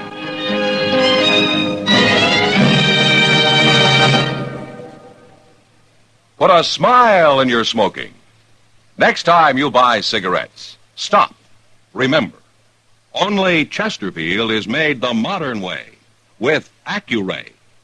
This amazing quality detective electronically checks and controls the making of your Chesterfield, giving a uniformity and smoking quality never possible before. For the first time, you get a perfect smoke column from end to end. From the first puff to the last puff, Chesterfield smokes smoother. Chesterfield smokes cooler. Chesterfield is best for you. Next time you buy cigarettes, stop. Remember, Chesterfield is made the modern way with Accuray. Put a smile in your smoking, just give 'em a try. Light up a Chesterfield, they satisfy. This is William Conrad. Because so many of you took the time and the trouble to write to Liggett and Myers, Gunsmoke will continue to be heard right through the summer months. The time this summer, starting Saturday, July 2nd, 12:30 p.m. Eastern Time. Be sure and check your local radio listings for the earlier time on your station.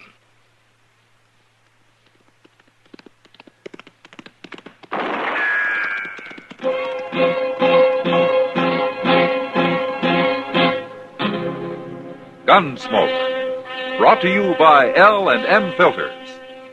This is it. L&M is best, stands out from all the rest.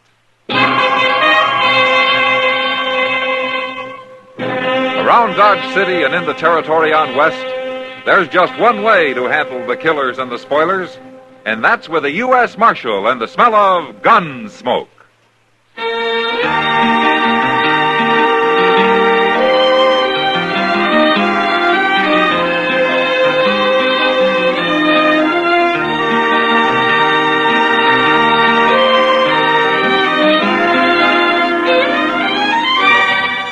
Gunsmoke, starring William Conrad. The transcribed story of the violence that moved west with young America. And the story of a man who moved with it. I'm that man, Matt Dillon, United States Marshal. The first man they look for and the last they want to meet. It's a chancy job, and it makes a man watchful and a little lonely.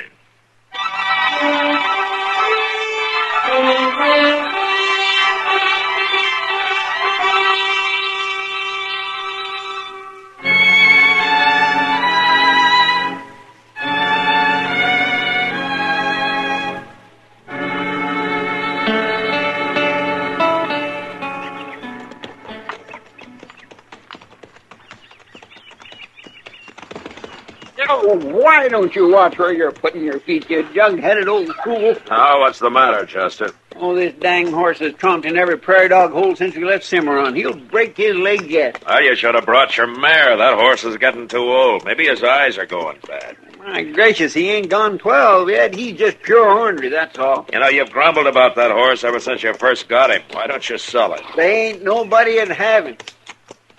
Besides, I kindly like the old goat. You know, I don't think there's a man in the world with as many problems as you have. Well, I don't know that I have too many problems, Mr. Dillon.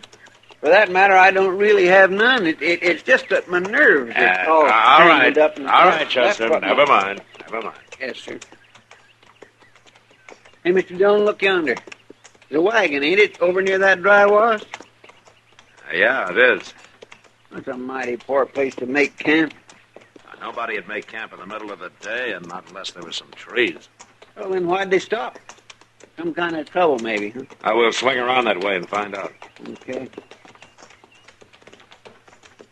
Looks like one of them big Studebaker wagons, don't it? Uh-huh. Could be their nesters. I don't think so. If they were, they'd likely be trailing some stock. It could be their awful poor nesters.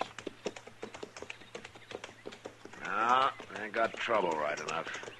Now, you see, they lost a wheel. By golly, they sure have. Yeah, come on. We'll see if they need help, huh?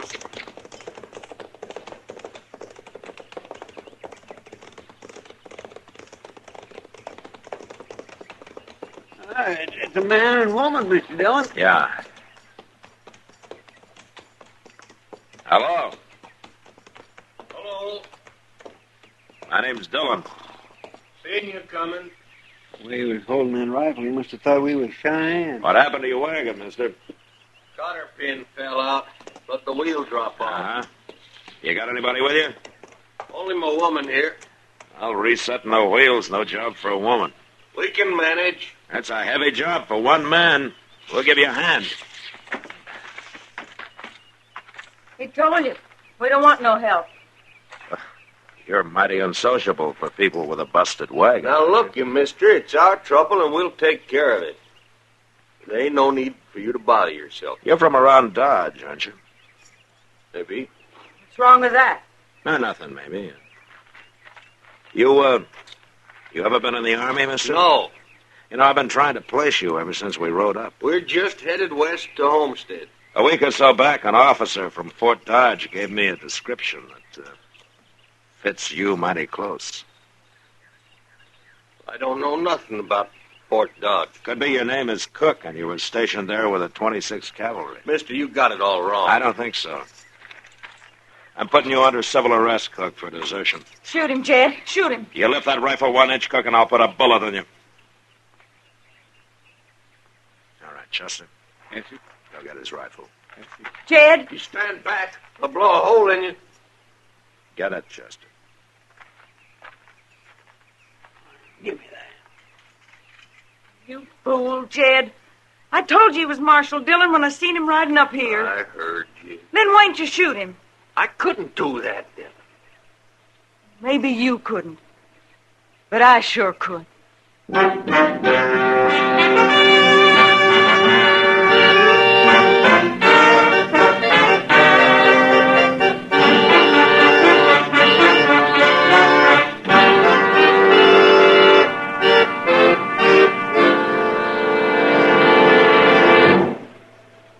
This is it, L&M filters. It stands out from all the rest. Miracle tip, much more flavor. L&M's got everything. It's the best. L&M is best. Stands out from all the rest. L&M's got everything. Everything? Everything. Best flavor? L&M stands out for flavor. The Miracle Tip draws easy. Lets you enjoy all the taste. Best filter? L&M stands out for effective filtration. No filter compares with L&M's pure white Miracle Tip for quality or effectiveness. Best tobaccos? Highest quality tobaccos. Low nicotine tobaccos. L&M tobaccos. Light and mild. Every way, L&M is best. Stands out from all the rest. How easy they draw. How mild they are. L&M is sweeping the country. It's America's best filter tip cigarette.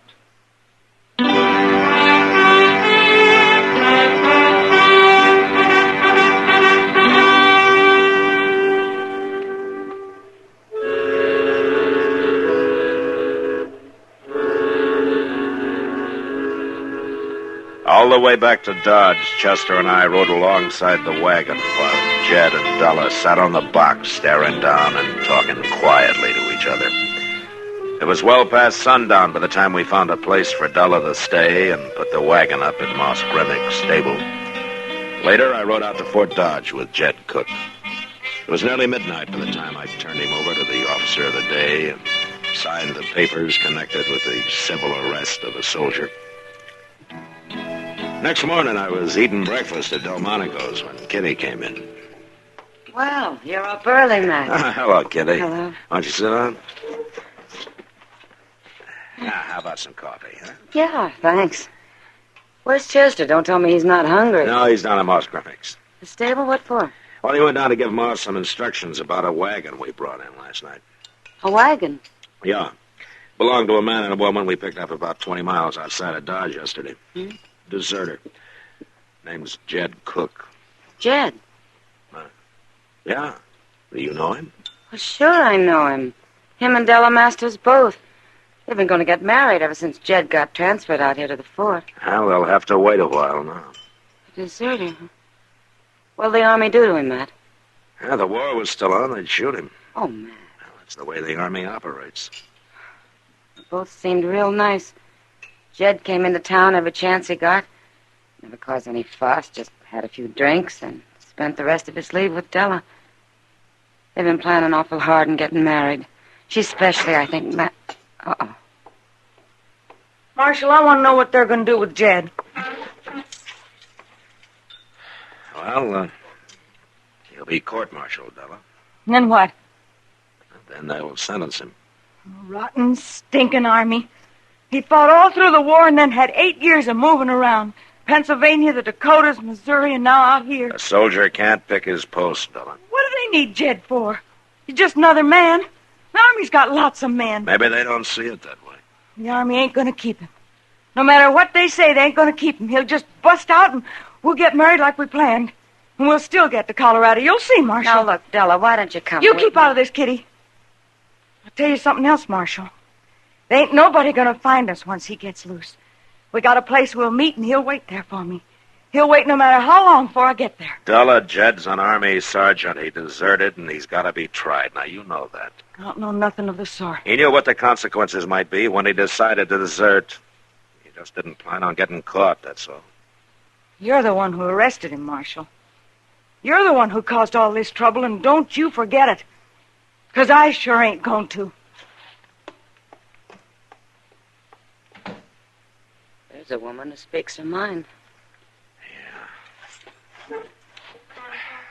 But she can't seem to get it through her head that the Army runs by its rules, not hers. Since the first time I met her, all she's talked about is her and Jed. The place they're going to have. The family. Well, there isn't much she can do about it now. Matt, you ever had a woman who loved you fight for you? No. It'd surprise you. They can be pretty fierce.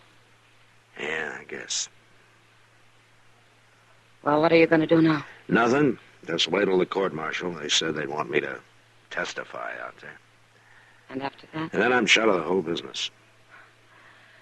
I wouldn't be too sure, Matt.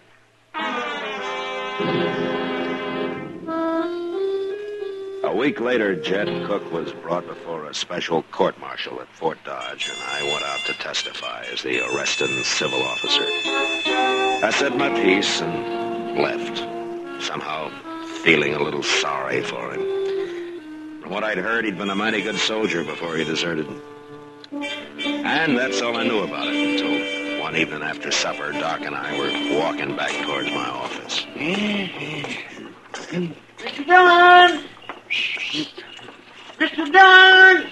Oh, for heaven's sakes. When in the world is Chester going to learn there's no use shouting like that? Well, perhaps as important, Doc. Oh, important. It can't always be important. Well, maybe Chester doesn't believe that. Hey, I've been looking all over for you, Mr. Dillon. Oh, what for? It's Lieutenant Dustman from out to Fort Dodge. He's waiting over at the office. How did he say what he wanted? No, sir. I asked, could I help, but he said he'd talk to you. Okay, Chester. Well, I'll leave you here, Matt. I think a little rye whiskey would kind of soothe my innards after that supper. So I'll see you later, Matt and Chester. All right, Bye, Doc. Doc. Good night. What do you suppose that Lieutenant Dustman does want, Mr. Dillon? Maybe he thinks that you want back in the Army, Chester. Me? Back in the Army? Anybody who thinks like that just got 2 bricks less in the load. Why, Mike? Back in the Army? All right. Oh, no, sir. Okay, Chester. Oh, my. All right. Lieutenant Dustman. Hello, Marshal. Chester here says you want to see me. Yes, I do. First, let me show you this. Oh, what is it? Read it. Before a special court-martial, which convened at Fort Dodge, Kansas, so forth. Violation of the 58th Article of War, specification in that Sergeant Jedediah Cook, Troop A, 26th Cavalry, did at Fort Dodge on or about the 6th day of March, desert the forces of the United States. I don't need to read this. I know the verdict. Marshal, the court found him guilty of the charge and the specification. He was sentenced to 2 years at hard labor with forfeiture of all pay and allowances due him. Well? Following the court-martial, I was put in charge of the detail taking him to Fort Leavenworth. The second night out, he tricked one of the guards and escaped. Oh. We couldn't pick up his trail, but I believe he circled back to Dodge. Well, if a man had a few silver dollars and wanted to hide here, it wouldn't be too hard. That's why I've come to you. You get more cooperation from the townspeople than the Army can. And I want this man back where he belongs. I'll search every house in this town to get him there. Uh-huh. How many troopers are with you? About 20. All right, Lieutenant, I'll do what I can to help you, but I want those soldiers out of town. That's ridiculous, Marshal. I won't pull them out until we find Cook. Lieutenant, no man is going to break and run if there are soldiers posted around town. And anyway, before the week was out, they'd be shooting down some citizen by mistake. Now, look here, Marshal. I don't want 20 men all looking for a target. Now, do you want my help or not? Yes, I do. All right, then get your men back to the garrison. I'll find Cook for you, if he's here. When you do, Marshal, I want him turned over to me. If I find Cook, he'll be turned over to the commanding officer at the fort. Good night, Lieutenant. Good night. Just one thing. Yeah. Cook knows what's in store for him if he's caught now. He won't be taken easily. A fellow like that just makes you wonder how either side won the war, don't it? Chester. Yes, sir. I'm going over to talk with Della Masters. You better stay here. What in the world are you going to talk to her for? She just ain't about to tell you where Jed's at, even if she knows. Maybe not. But if she's sensible, she can make things a lot easier for him. I'll see you later.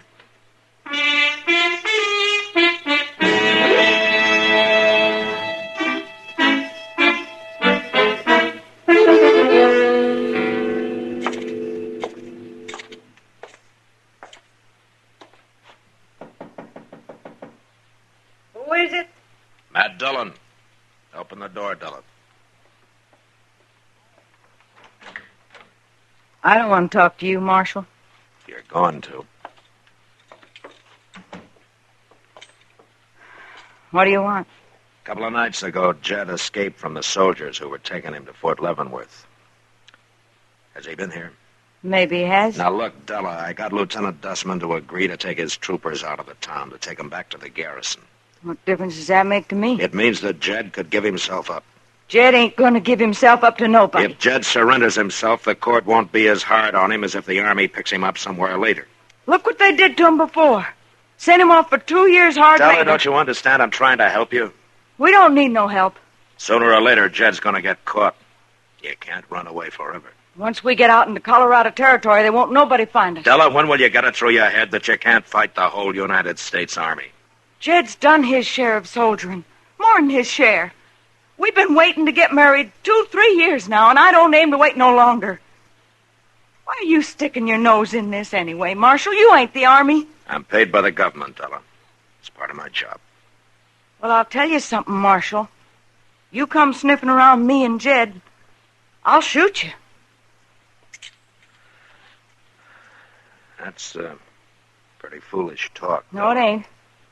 I planned it out how me and Jed are going to meet and where, and ain't nobody going to interfere.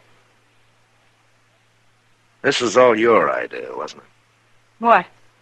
His deserting? What if it was? I ain't going to wait forever. You're making a mistake, Della. Not the way I see it.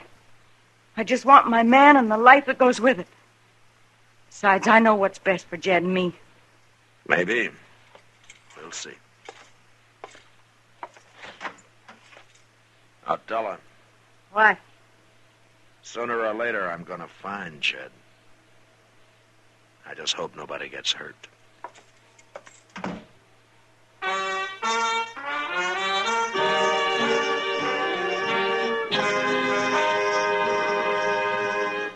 Here.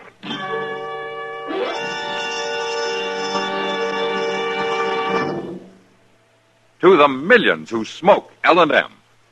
To the millions more who should try L&M. Here is your assurance. L&M gives superior filtration because of its superior filter.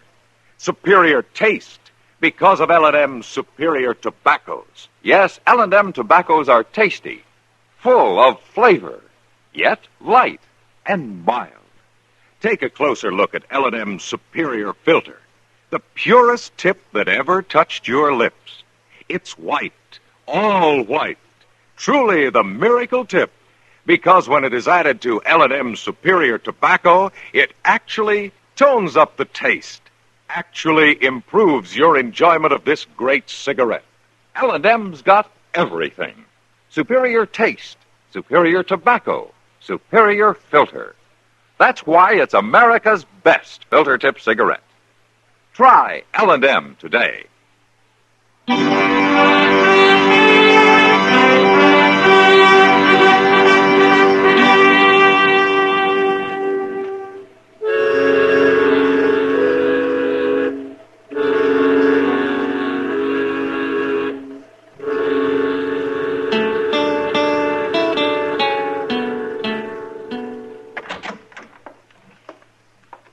Della's wagon's still down stable, Mr. Dillon. She ain't come near it, say, once or twice just to get some things out of it. Well, keep on watching, Chester. She'll leave one day soon. We'll just follow her to where that fellow cook is, huh? Yeah. Well, that don't sound too hard to No, do. it shouldn't be. Marshal. Hello, Moss. Oh, Moss. Something's wrong, Marshal. What's that? You know that big Studebaker wagon of Miss Della's down to my place? Yeah, what about it? It's empty. Empty? All her equipment. She took it all out. Well, that don't matter, Moss. She can't get no horse without that wagon. Just a minute, Chester. Go on, Moss. Well, I don't often have occasion to walk out back near where that wagon is. I just kind of spelled Chester keeping an eye on her like you told me. But the day after he left, I had to go back for some barrel staves. And that's the first time I looked at it, close like. Moss, when was the last time that you saw Della?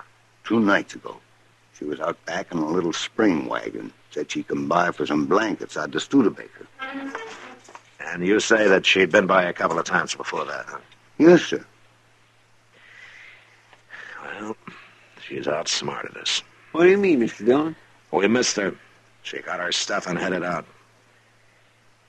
You better get our horses saddled, Chester. Yes, sir. We'll swing by our rooming house to make sure she's gone before we try to pick up her trail. Now get moving.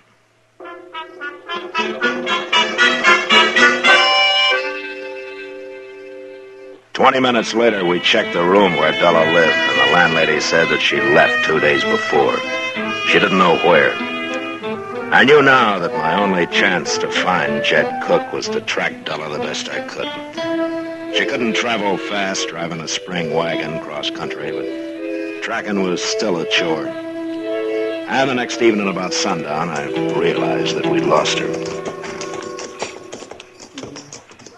What are we going to do now, Mr. Dillon? Well, there's no use trying to track her any farther tonight, Chester. We'll pick up our trail in the morning. Yes, sir.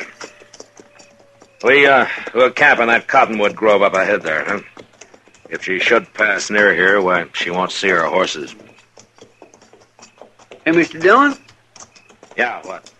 Don't it look like there's a hut of some kind in them trees? It sure does. You suppose this is where that Jed is hiding out? That's a likely place. And Della was traveling in this direction. You mean we beat her here? Maybe. She could have known we were following her and dropped off in one of those dry washes to lose us. We was pretty lucky then. We don't know he is here, though, Chester. No, sir.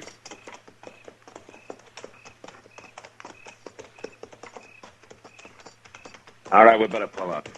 We'll go in from here on foot. Yes, sir.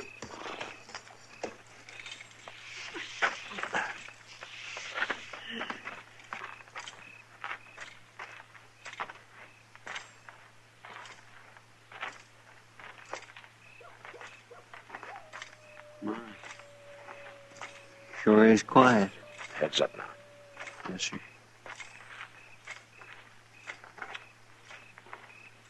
I wonder how Dillon gave us a slip like that. There's no... Oh, my gracious. Mr. Dillon, look. Yeah, I see it, Chester.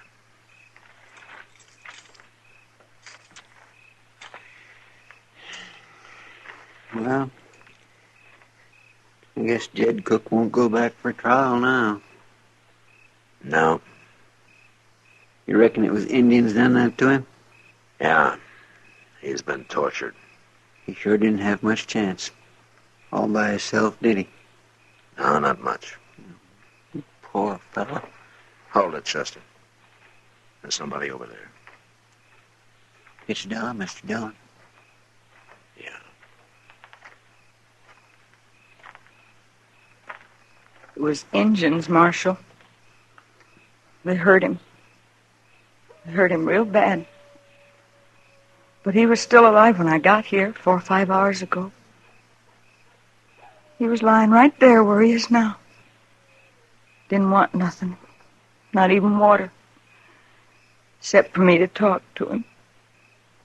About Colorado, our farm and such like. Della, Then, after he died, I had a long time alone here. Time to do some thinking. I got things figured straight now. Too bad it took this to do it. Yeah. But it wouldn't have worked the other way. The way I had it planned. I know that now. He only had another year to go. And then he got discharged. And we could have gone to Colorado like we wanted. I loved him so much, I guess I just couldn't wait. Women are like that sometimes. Yeah. Well, what can we do now, Della, to help you? Oh, I buried Jed right here. Right here. He'd like that. It's about as far west as he'll ever get. Now,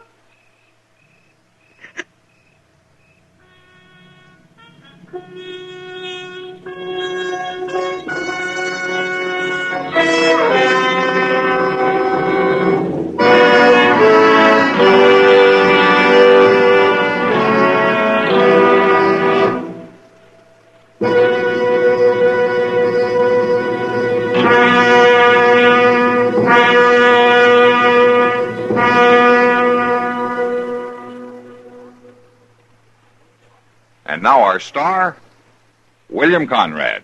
Mild and plenty quick on the draw. That's L&M for you. And the pure white miracle tip on the business end of every L&M filters out everything but the taste of the world's finest tobaccos. All you have to do is pick up a carton of L&M's, and you'll see what I mean. L&M's got everything. Flavor, taste, mildness, the best possible filter. Try 'em. L&M filters.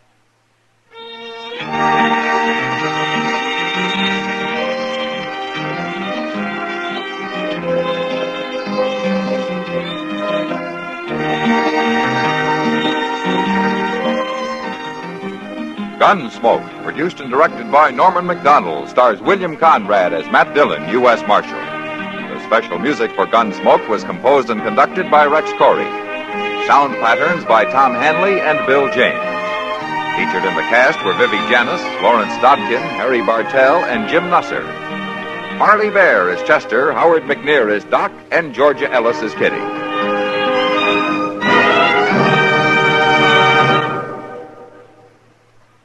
Put a smile in your smoking. Next time you buy cigarettes, stop. Remember, only Chesterfield is made the modern way with Accuray. This amazing quality detective electronically checks and controls the making of your Chesterfield, giving a uniformity and smoking quality never possible before. For the first time, you get a perfect smoke column from end to end.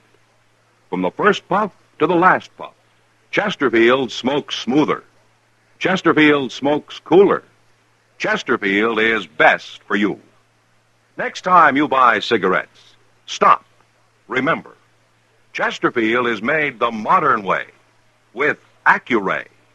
Put a smile in your smoking, just give 'em a try. Light up a Chesterfield, they satisfy.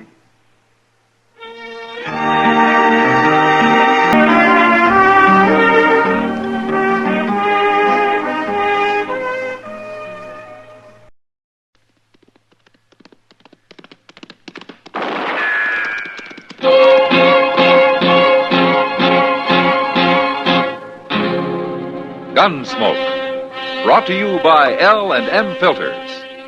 This is it. L&M is best, stands out from all the rest. Around Dodge City and in the territory on West, there's just one way to handle the killers and the spoilers, and that's with a U.S. Marshal and the smell of Gunsmoke.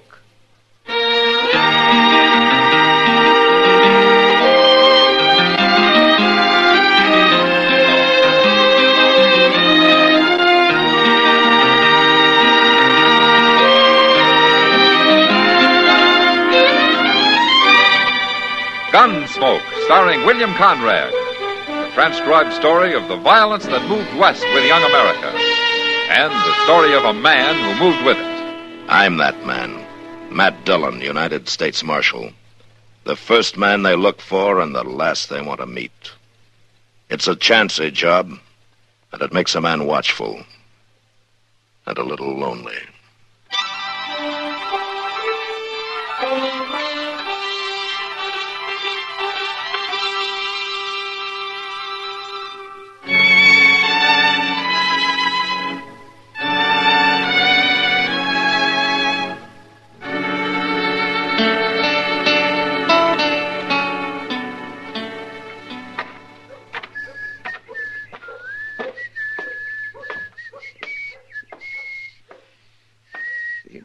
Oh, Mr. Dillon? Oh, sit down, Chester. Get yourself out of the sun. It ain't only me you ought to get out of the sun. Oh, what do you mean? See them two fellows down the street there? You see them? Uh-huh. Oh, what about them? Well, they've been standing there most an hour, Mr. Dillon, arguing. And you've been listening to them for most an hour, huh? No, I was in Teeter's getting me a haircut. Oh. But I was watching them. The young one, he's the tall one. He don't say much. But the old one that keeps jabbering at him, I swear, I don't see how that boy can stand it. Well, all he has to do is walk off, you know. Yeah, I suppose. My, they sure do look like they never got apart from the sod, don't they? Yeah. Oh, look at that. Oh, he slammed that old fella into the wall. I knew he'd get enough sooner or later. He's hitting that old man again, Mr. Dillon. Yeah, they'll be using knives next. Come on. He stopped hitting him. He's just kindly squeezing him now. Yeah. At least he made that old man quit talking at him. Well, that's one way of doing it. Hear no more about it, and I don't. Let me go, Viney. You grab my rib. I ought to crack your neck. He'll do it, too, Mr. Dillon. All right, turn him loose, fella. What? I said turn him loose. Now. All right. You're meddling, mister. It's my business to meddle. I'm the marshal here. Marshal? That's right. I wasn't hurting him none. You're all right, ain't you, Uncle Oliver? Little bear hug ain't gonna ruin me. He didn't mean nothing by it, Marshal. Didn't mean nothing by why he liked to killed you. Viney plays rough sometimes. You're his uncle, huh? Yeah, Viney's pa died not very long ago, and he practically never did have a ma, so I'm kind of taking care of him. Isn't he a little old and need taken care of? I think I'm 22. You don't understand. Viney's lived all his life out on the prairie. This is the first time he's come to town, but he's gonna make out fine. You'll see. Oh, Uncle Oliver. No, I mean it. You be an important man someday, Viney. As important as Marshal here. Hey, wait a minute. I got an ID. I know what it is, too, and I'd like it fine, Uncle Oliver. But I can't be Marshal. Now use your head. I am using it. Why can't you be Marshal? 'Cause they got him, that's why. I don't mean right now. You gotta learn how first. And you know how to learn how? By working for this Marshal. You follow them around, Now, help wait a them minute. out, find out all the things they done. Oliver. Ain't I right, Marshal? No. What's wrong with it? Now, for one thing, I don't need a helper. Oh, everybody can use a little help. Chester Proudfoot gives me all the help I need. What's Chester Proudfoot? I'm Chester Proudfoot, doggone it. Oh. Well, there you are, Uncle Oliver. There I am, nothing. What do you want me to do? Get rid of Chester Proudfoot, shoot him or something? Now, here, look here. What kind of talk is that? Are you darn people crazy? Yeah, he's right, Viney. That's no way to talk. I'm surprised at you. You'd be more surprised if I did it, wouldn't you? Yeah, now. I'm going to find our wagon and get me some sleep. I'm tired of talking to you. He don't mean nothing by it, Marshal. He's young and hot-headed. Well, I sure hope you're right. He come to the city to make his way, and I'm trying to help him. Now, there's nothing wrong with that. There is plenty wrong with that, the way he was talking. Well, no use arguing. I'm going to go do me some gambling now. I'll see y'all. Why didn't they stay out on the prairie where they belong? I wouldn't worry about him, Chester. Well, you don't have to. It's me they was talking about. Forget it. Come on, I'll buy you a beer. I thought you was taking Miss Kitty to dinner. Yeah, I am, but we got time for a drink. Well, I could sure use one.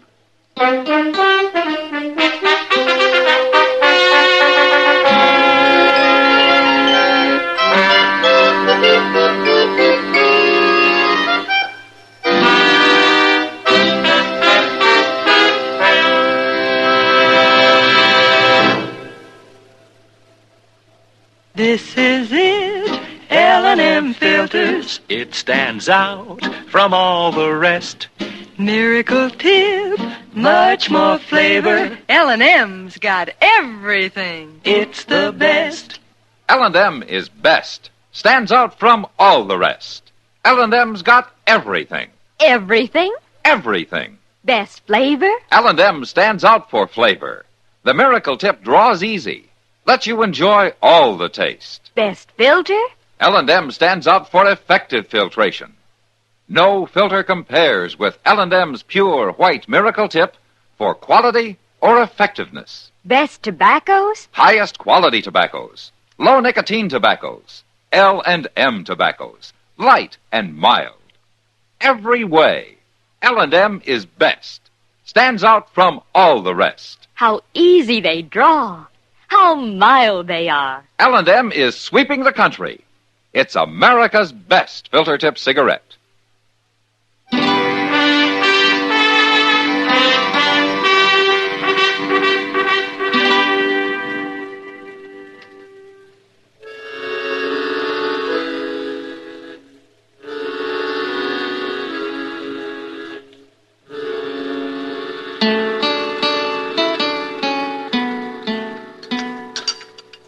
You want some more coffee, Kitty? No, thanks, Matt. Tell me, did you find out their last name? Well, they didn't bother to tell me, but I ran into Moss Grimmick. They're keeping their wagon at his stable. And, he said their name's Stang. Stang? Uh-huh. They sure sound like a great pair. Yeah. You know, maybe in a few weeks in Dodge, Around people, they'll start acting more civilized. It sounds like they're just plain simple-minded to me. Yeah, you'll meet him. Oliver, anyway, he's a gambling man.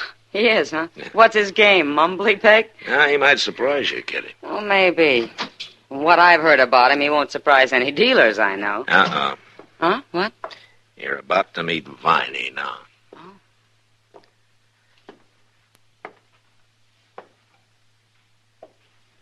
Marshal? Ah, hello, Viney. I don't aim to bust in on you and this lady, Marshal. That's all right. I wanted to tell you something. This Miss Russell, Viney Stang. How do you do, lady? How do you do? It's about that job, Marshal, working for you. Well, I thought we'd been through that, Viney. I'm worried you might let Uncle Oliver talk you into something. Well, you can stop worrying. What I come to tell you is I changed my mind. I don't want that job. Well, that's fine, Viney. You don't get it. I don't want no part of it. That's what I come to tell you.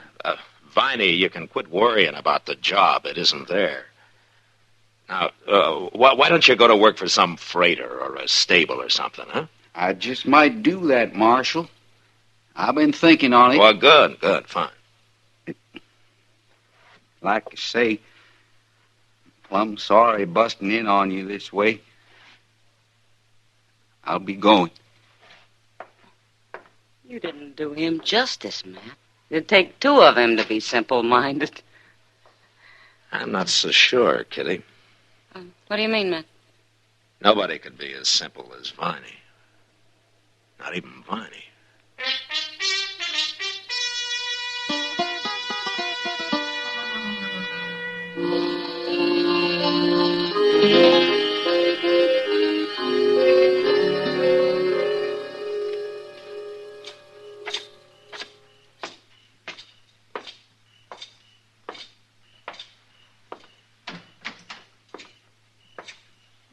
Evening, Mr. Dillon. Evening, Chester.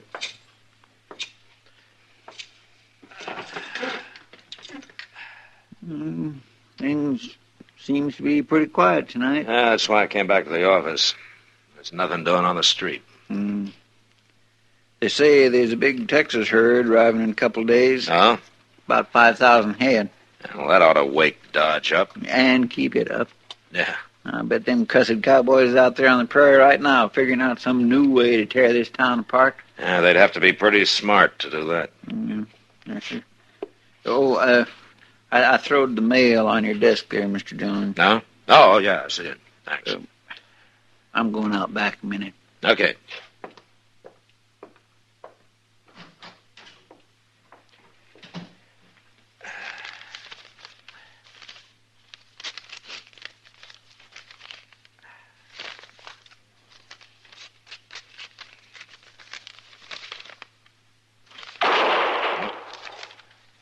Chester!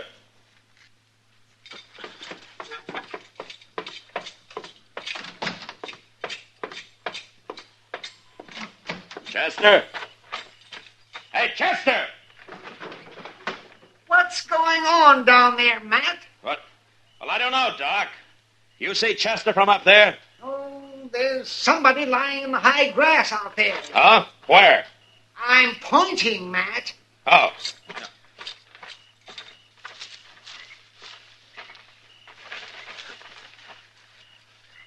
Well, who is it? What's happened? It's Chester, Doc. He's been shot. Chester, get him up here to my office. Now, hurry up. I'll get things ready.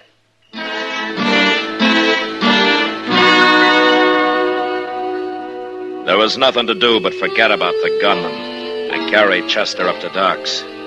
He was still unconscious when I got him there. And after Doc took a look at the crease in his head, he wouldn't even guess how much longer he'd stay that way. And, of course, I knew now why Viney Stang had come up to me at the restaurant, made such a big point about not wanting Chester's job. He was planning all the time to shoot him. So I went out after Viney, and I went almost everywhere. But I didn't find him. Finally, I tried the Long Branch, where I thought Oliver might be gambling. And then maybe he could lead me to it.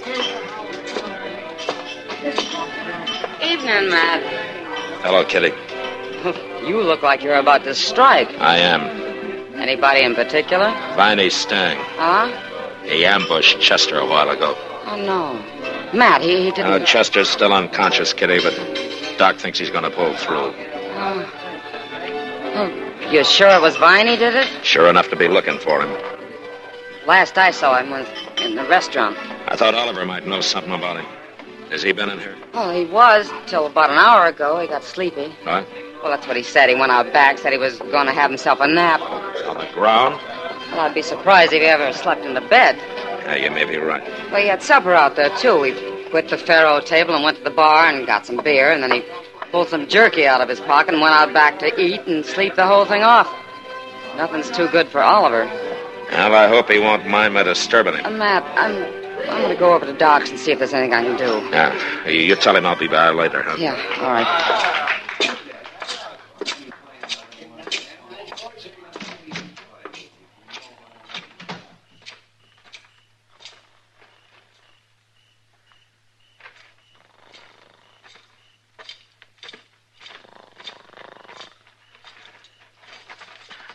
Oliver? Oliver, come on.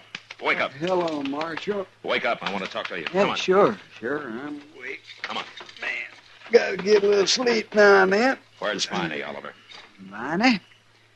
I don't know. When did you see him last? Why, this afternoon. You haven't seen him since? No. What do you want him for, Marshal? Something wrong? Chester's been shot. No. Ambushed. Ambush? That's right. Well, you think Viney did it, huh? Well, he didn't, Marshal. Viney never killed nobody in his life. I didn't say he killed him. What? I said he shot him. Hit him in the head. Chester's still unconscious. He ain't dead? You seem disappointed. Now, look here, Marshal. We Stangs don't go around shooting people. I won't stand for nobody saying we do. I want Viney, Oliver, and you're going to help me find him. You know his ways. You know where he might be. Viney didn't do it. He threatened to. And tonight he tried to fool me. Said he didn't want Chester's job. Chester doesn't have any other enemies I know of. You're going to help me find Viney, or I'll let you wait in jail till I find him. Now, you take your choice. Jail? That's right. You said Chester ain't come to? What's that got to do with it? Well, if he dies, that'll be real bad, won't it? Yeah. Real bad. Marshal, if Viney done it, I'm as strong agin him as you are, blood kin or not. I'll help you find him. I sure will.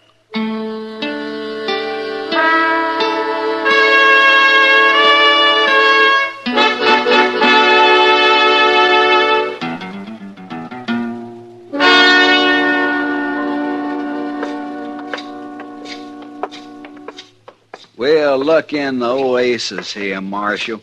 This is the last place I can think of where he might be. Any particular reason why he'd be in here? It's the littlest rag-tailed saloon in town. Can't be many people in there. Viney's more at home where there ain't too many people. All right, I'll go in first, Oliver. Sure.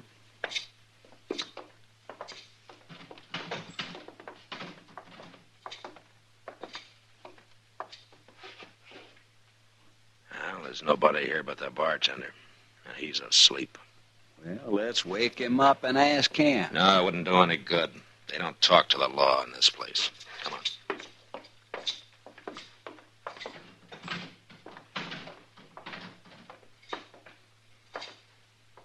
I'm just plumb confounded, Marshal. I don't know where to look now.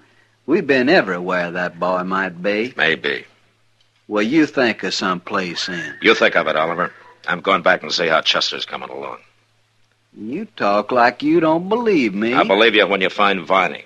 All right, I'll find him. I'll look all night if I have Not to. all night, Oliver. It's about 10 o'clock now. You look till midnight. What do you mean? Have Viney in my office by midnight. Now, see, you don't believe me. I believe you. I just think you might have better luck without me hanging around.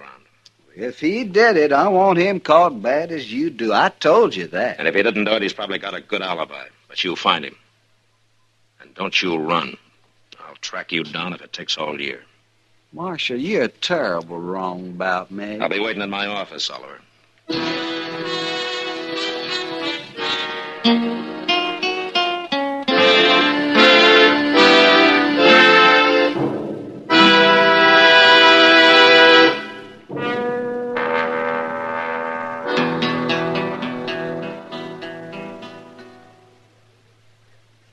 To the millions who smoke L&M.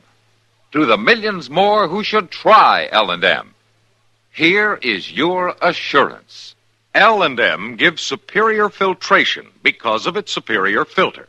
Superior taste because of L&M's superior tobaccos. Yes, L&M tobaccos are tasty, full of flavor, yet light and mild.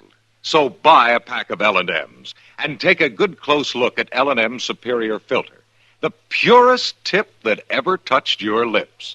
It's white, all white, truly the miracle tip, because when it's added to L&M's superior tobacco, it actually tones up the taste, actually improves your enjoyment of this great cigarette. L&M's got everything. Superior taste, superior tobacco, superior filter. That's why it's America's best filter tip cigarette. Try L&M today.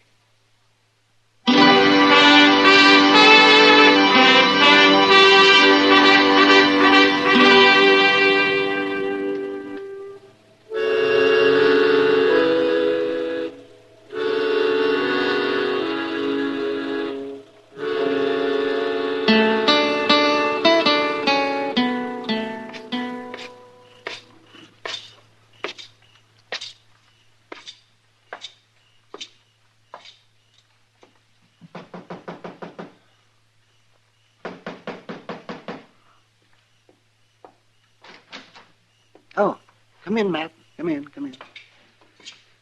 I got Chester in the back room. How is he, Doc? Oh, can't say for sure yet, but my guess is he's going to be all right. It'll take time, though, of course. Well, as long as he makes it. Is he conscious? No, not now.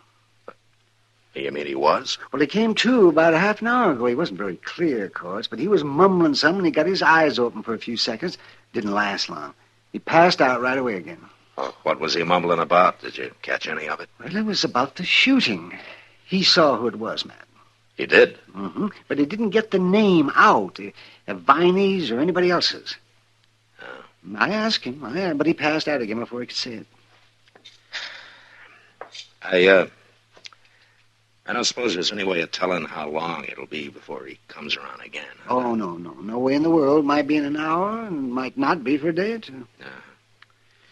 But he did see who it was. Oh, yeah, sure. But he didn't say who. So, that's no help. Yes, it is, Doc. How? If Chester saw Viney, then Viney must know he did. He won't make him feel very easy. Well, you've got him in jail, haven't you? No, but it won't take long now. Oh, and Doc, while I'm gone, you lock this door and you keep it locked, huh? Sure.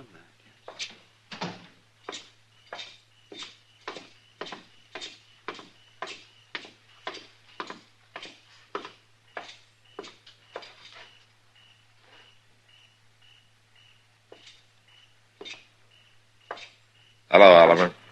I ain't found him yet, Marshal, but I'm going to. How's Chester? Now, Doc thinks he's going to be all right. He came to a minute or so. He dead? Yeah, long enough to tell Doc he saw who shot him. But he didn't get the name out. Oh. When he does, it's all the evidence I'll need to put Viney in prison for a long time.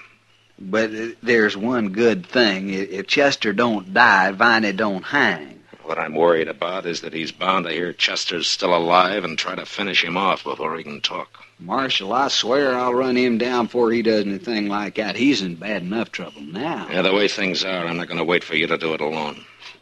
You look where you think best, Oliver. I'm going to cover the south side of town again. If you find him, you take him to my office and wait. Okay, Marshal. All right, let's get started.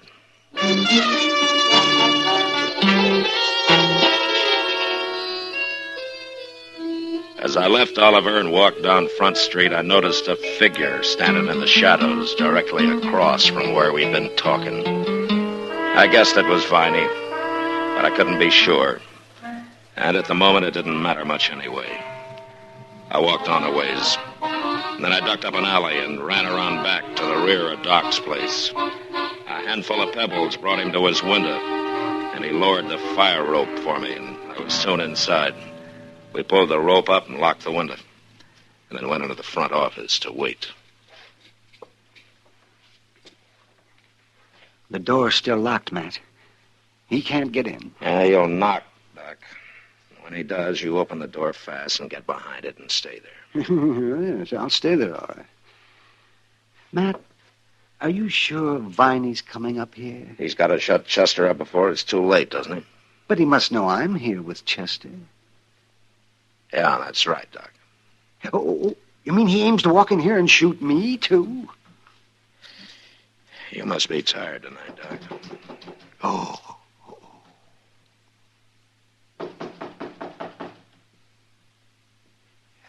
Shall I open it now? Well, I'm ready if you are. No. You watch yourself, Matt. All right, go ahead, open it. Yeah, I'm coming. I'm coming.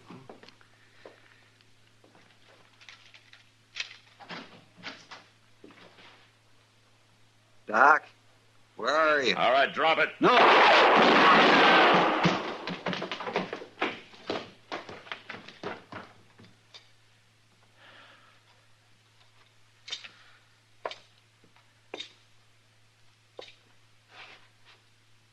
All right, Doc. He's through. Why, Matt, it's Oliver. Yeah. Wait a minute. Who's that? Stand back, Doc. I'm sure.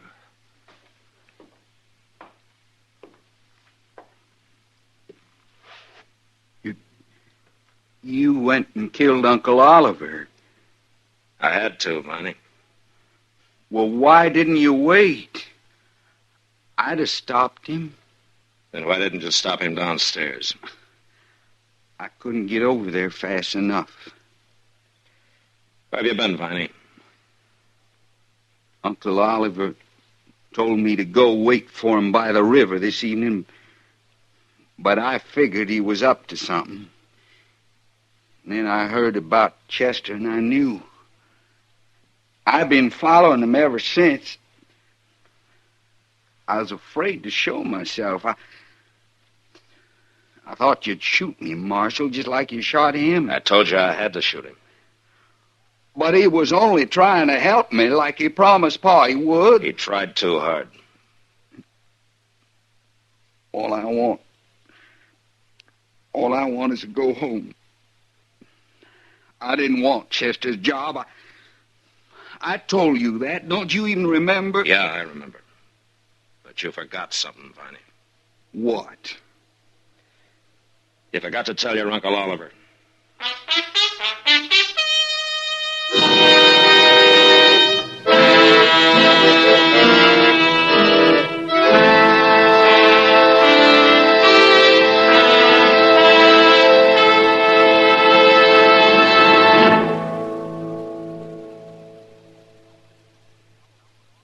And now our star, William Conrad. Thank you, George. You know what I like about L&M's is they're mild and mighty easy on the draw.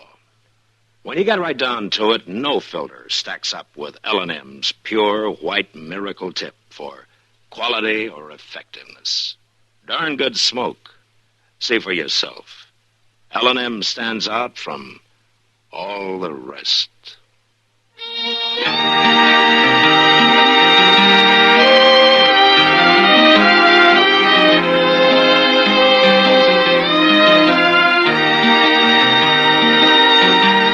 Gunsmoke, produced and directed by Norman McDonald, stars William Conrad as Matt Dillon, U.S. Marshal. Our story was specially written for Gunsmoke by John Meston, with music composed and conducted by Rex Corey. Sound patterns by Tom Hanley and Bill James. Featured in the cast were Vic Perrin and Harry Bartell. Parley Bear is Chester, Howard McNear is Doc, and Georgia Ellis is Kitty.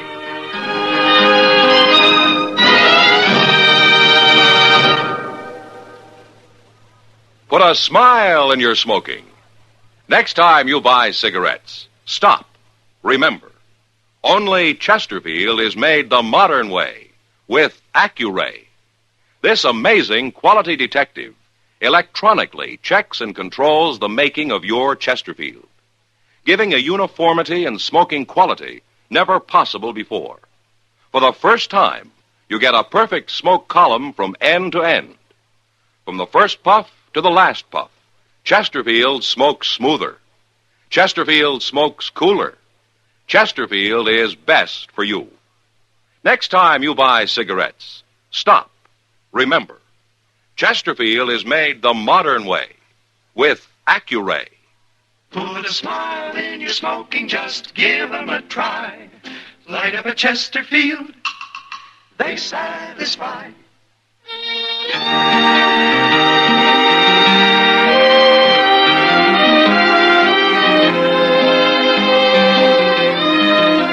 Listen to Gunsmoke again next week, transcribed for L&M Filters.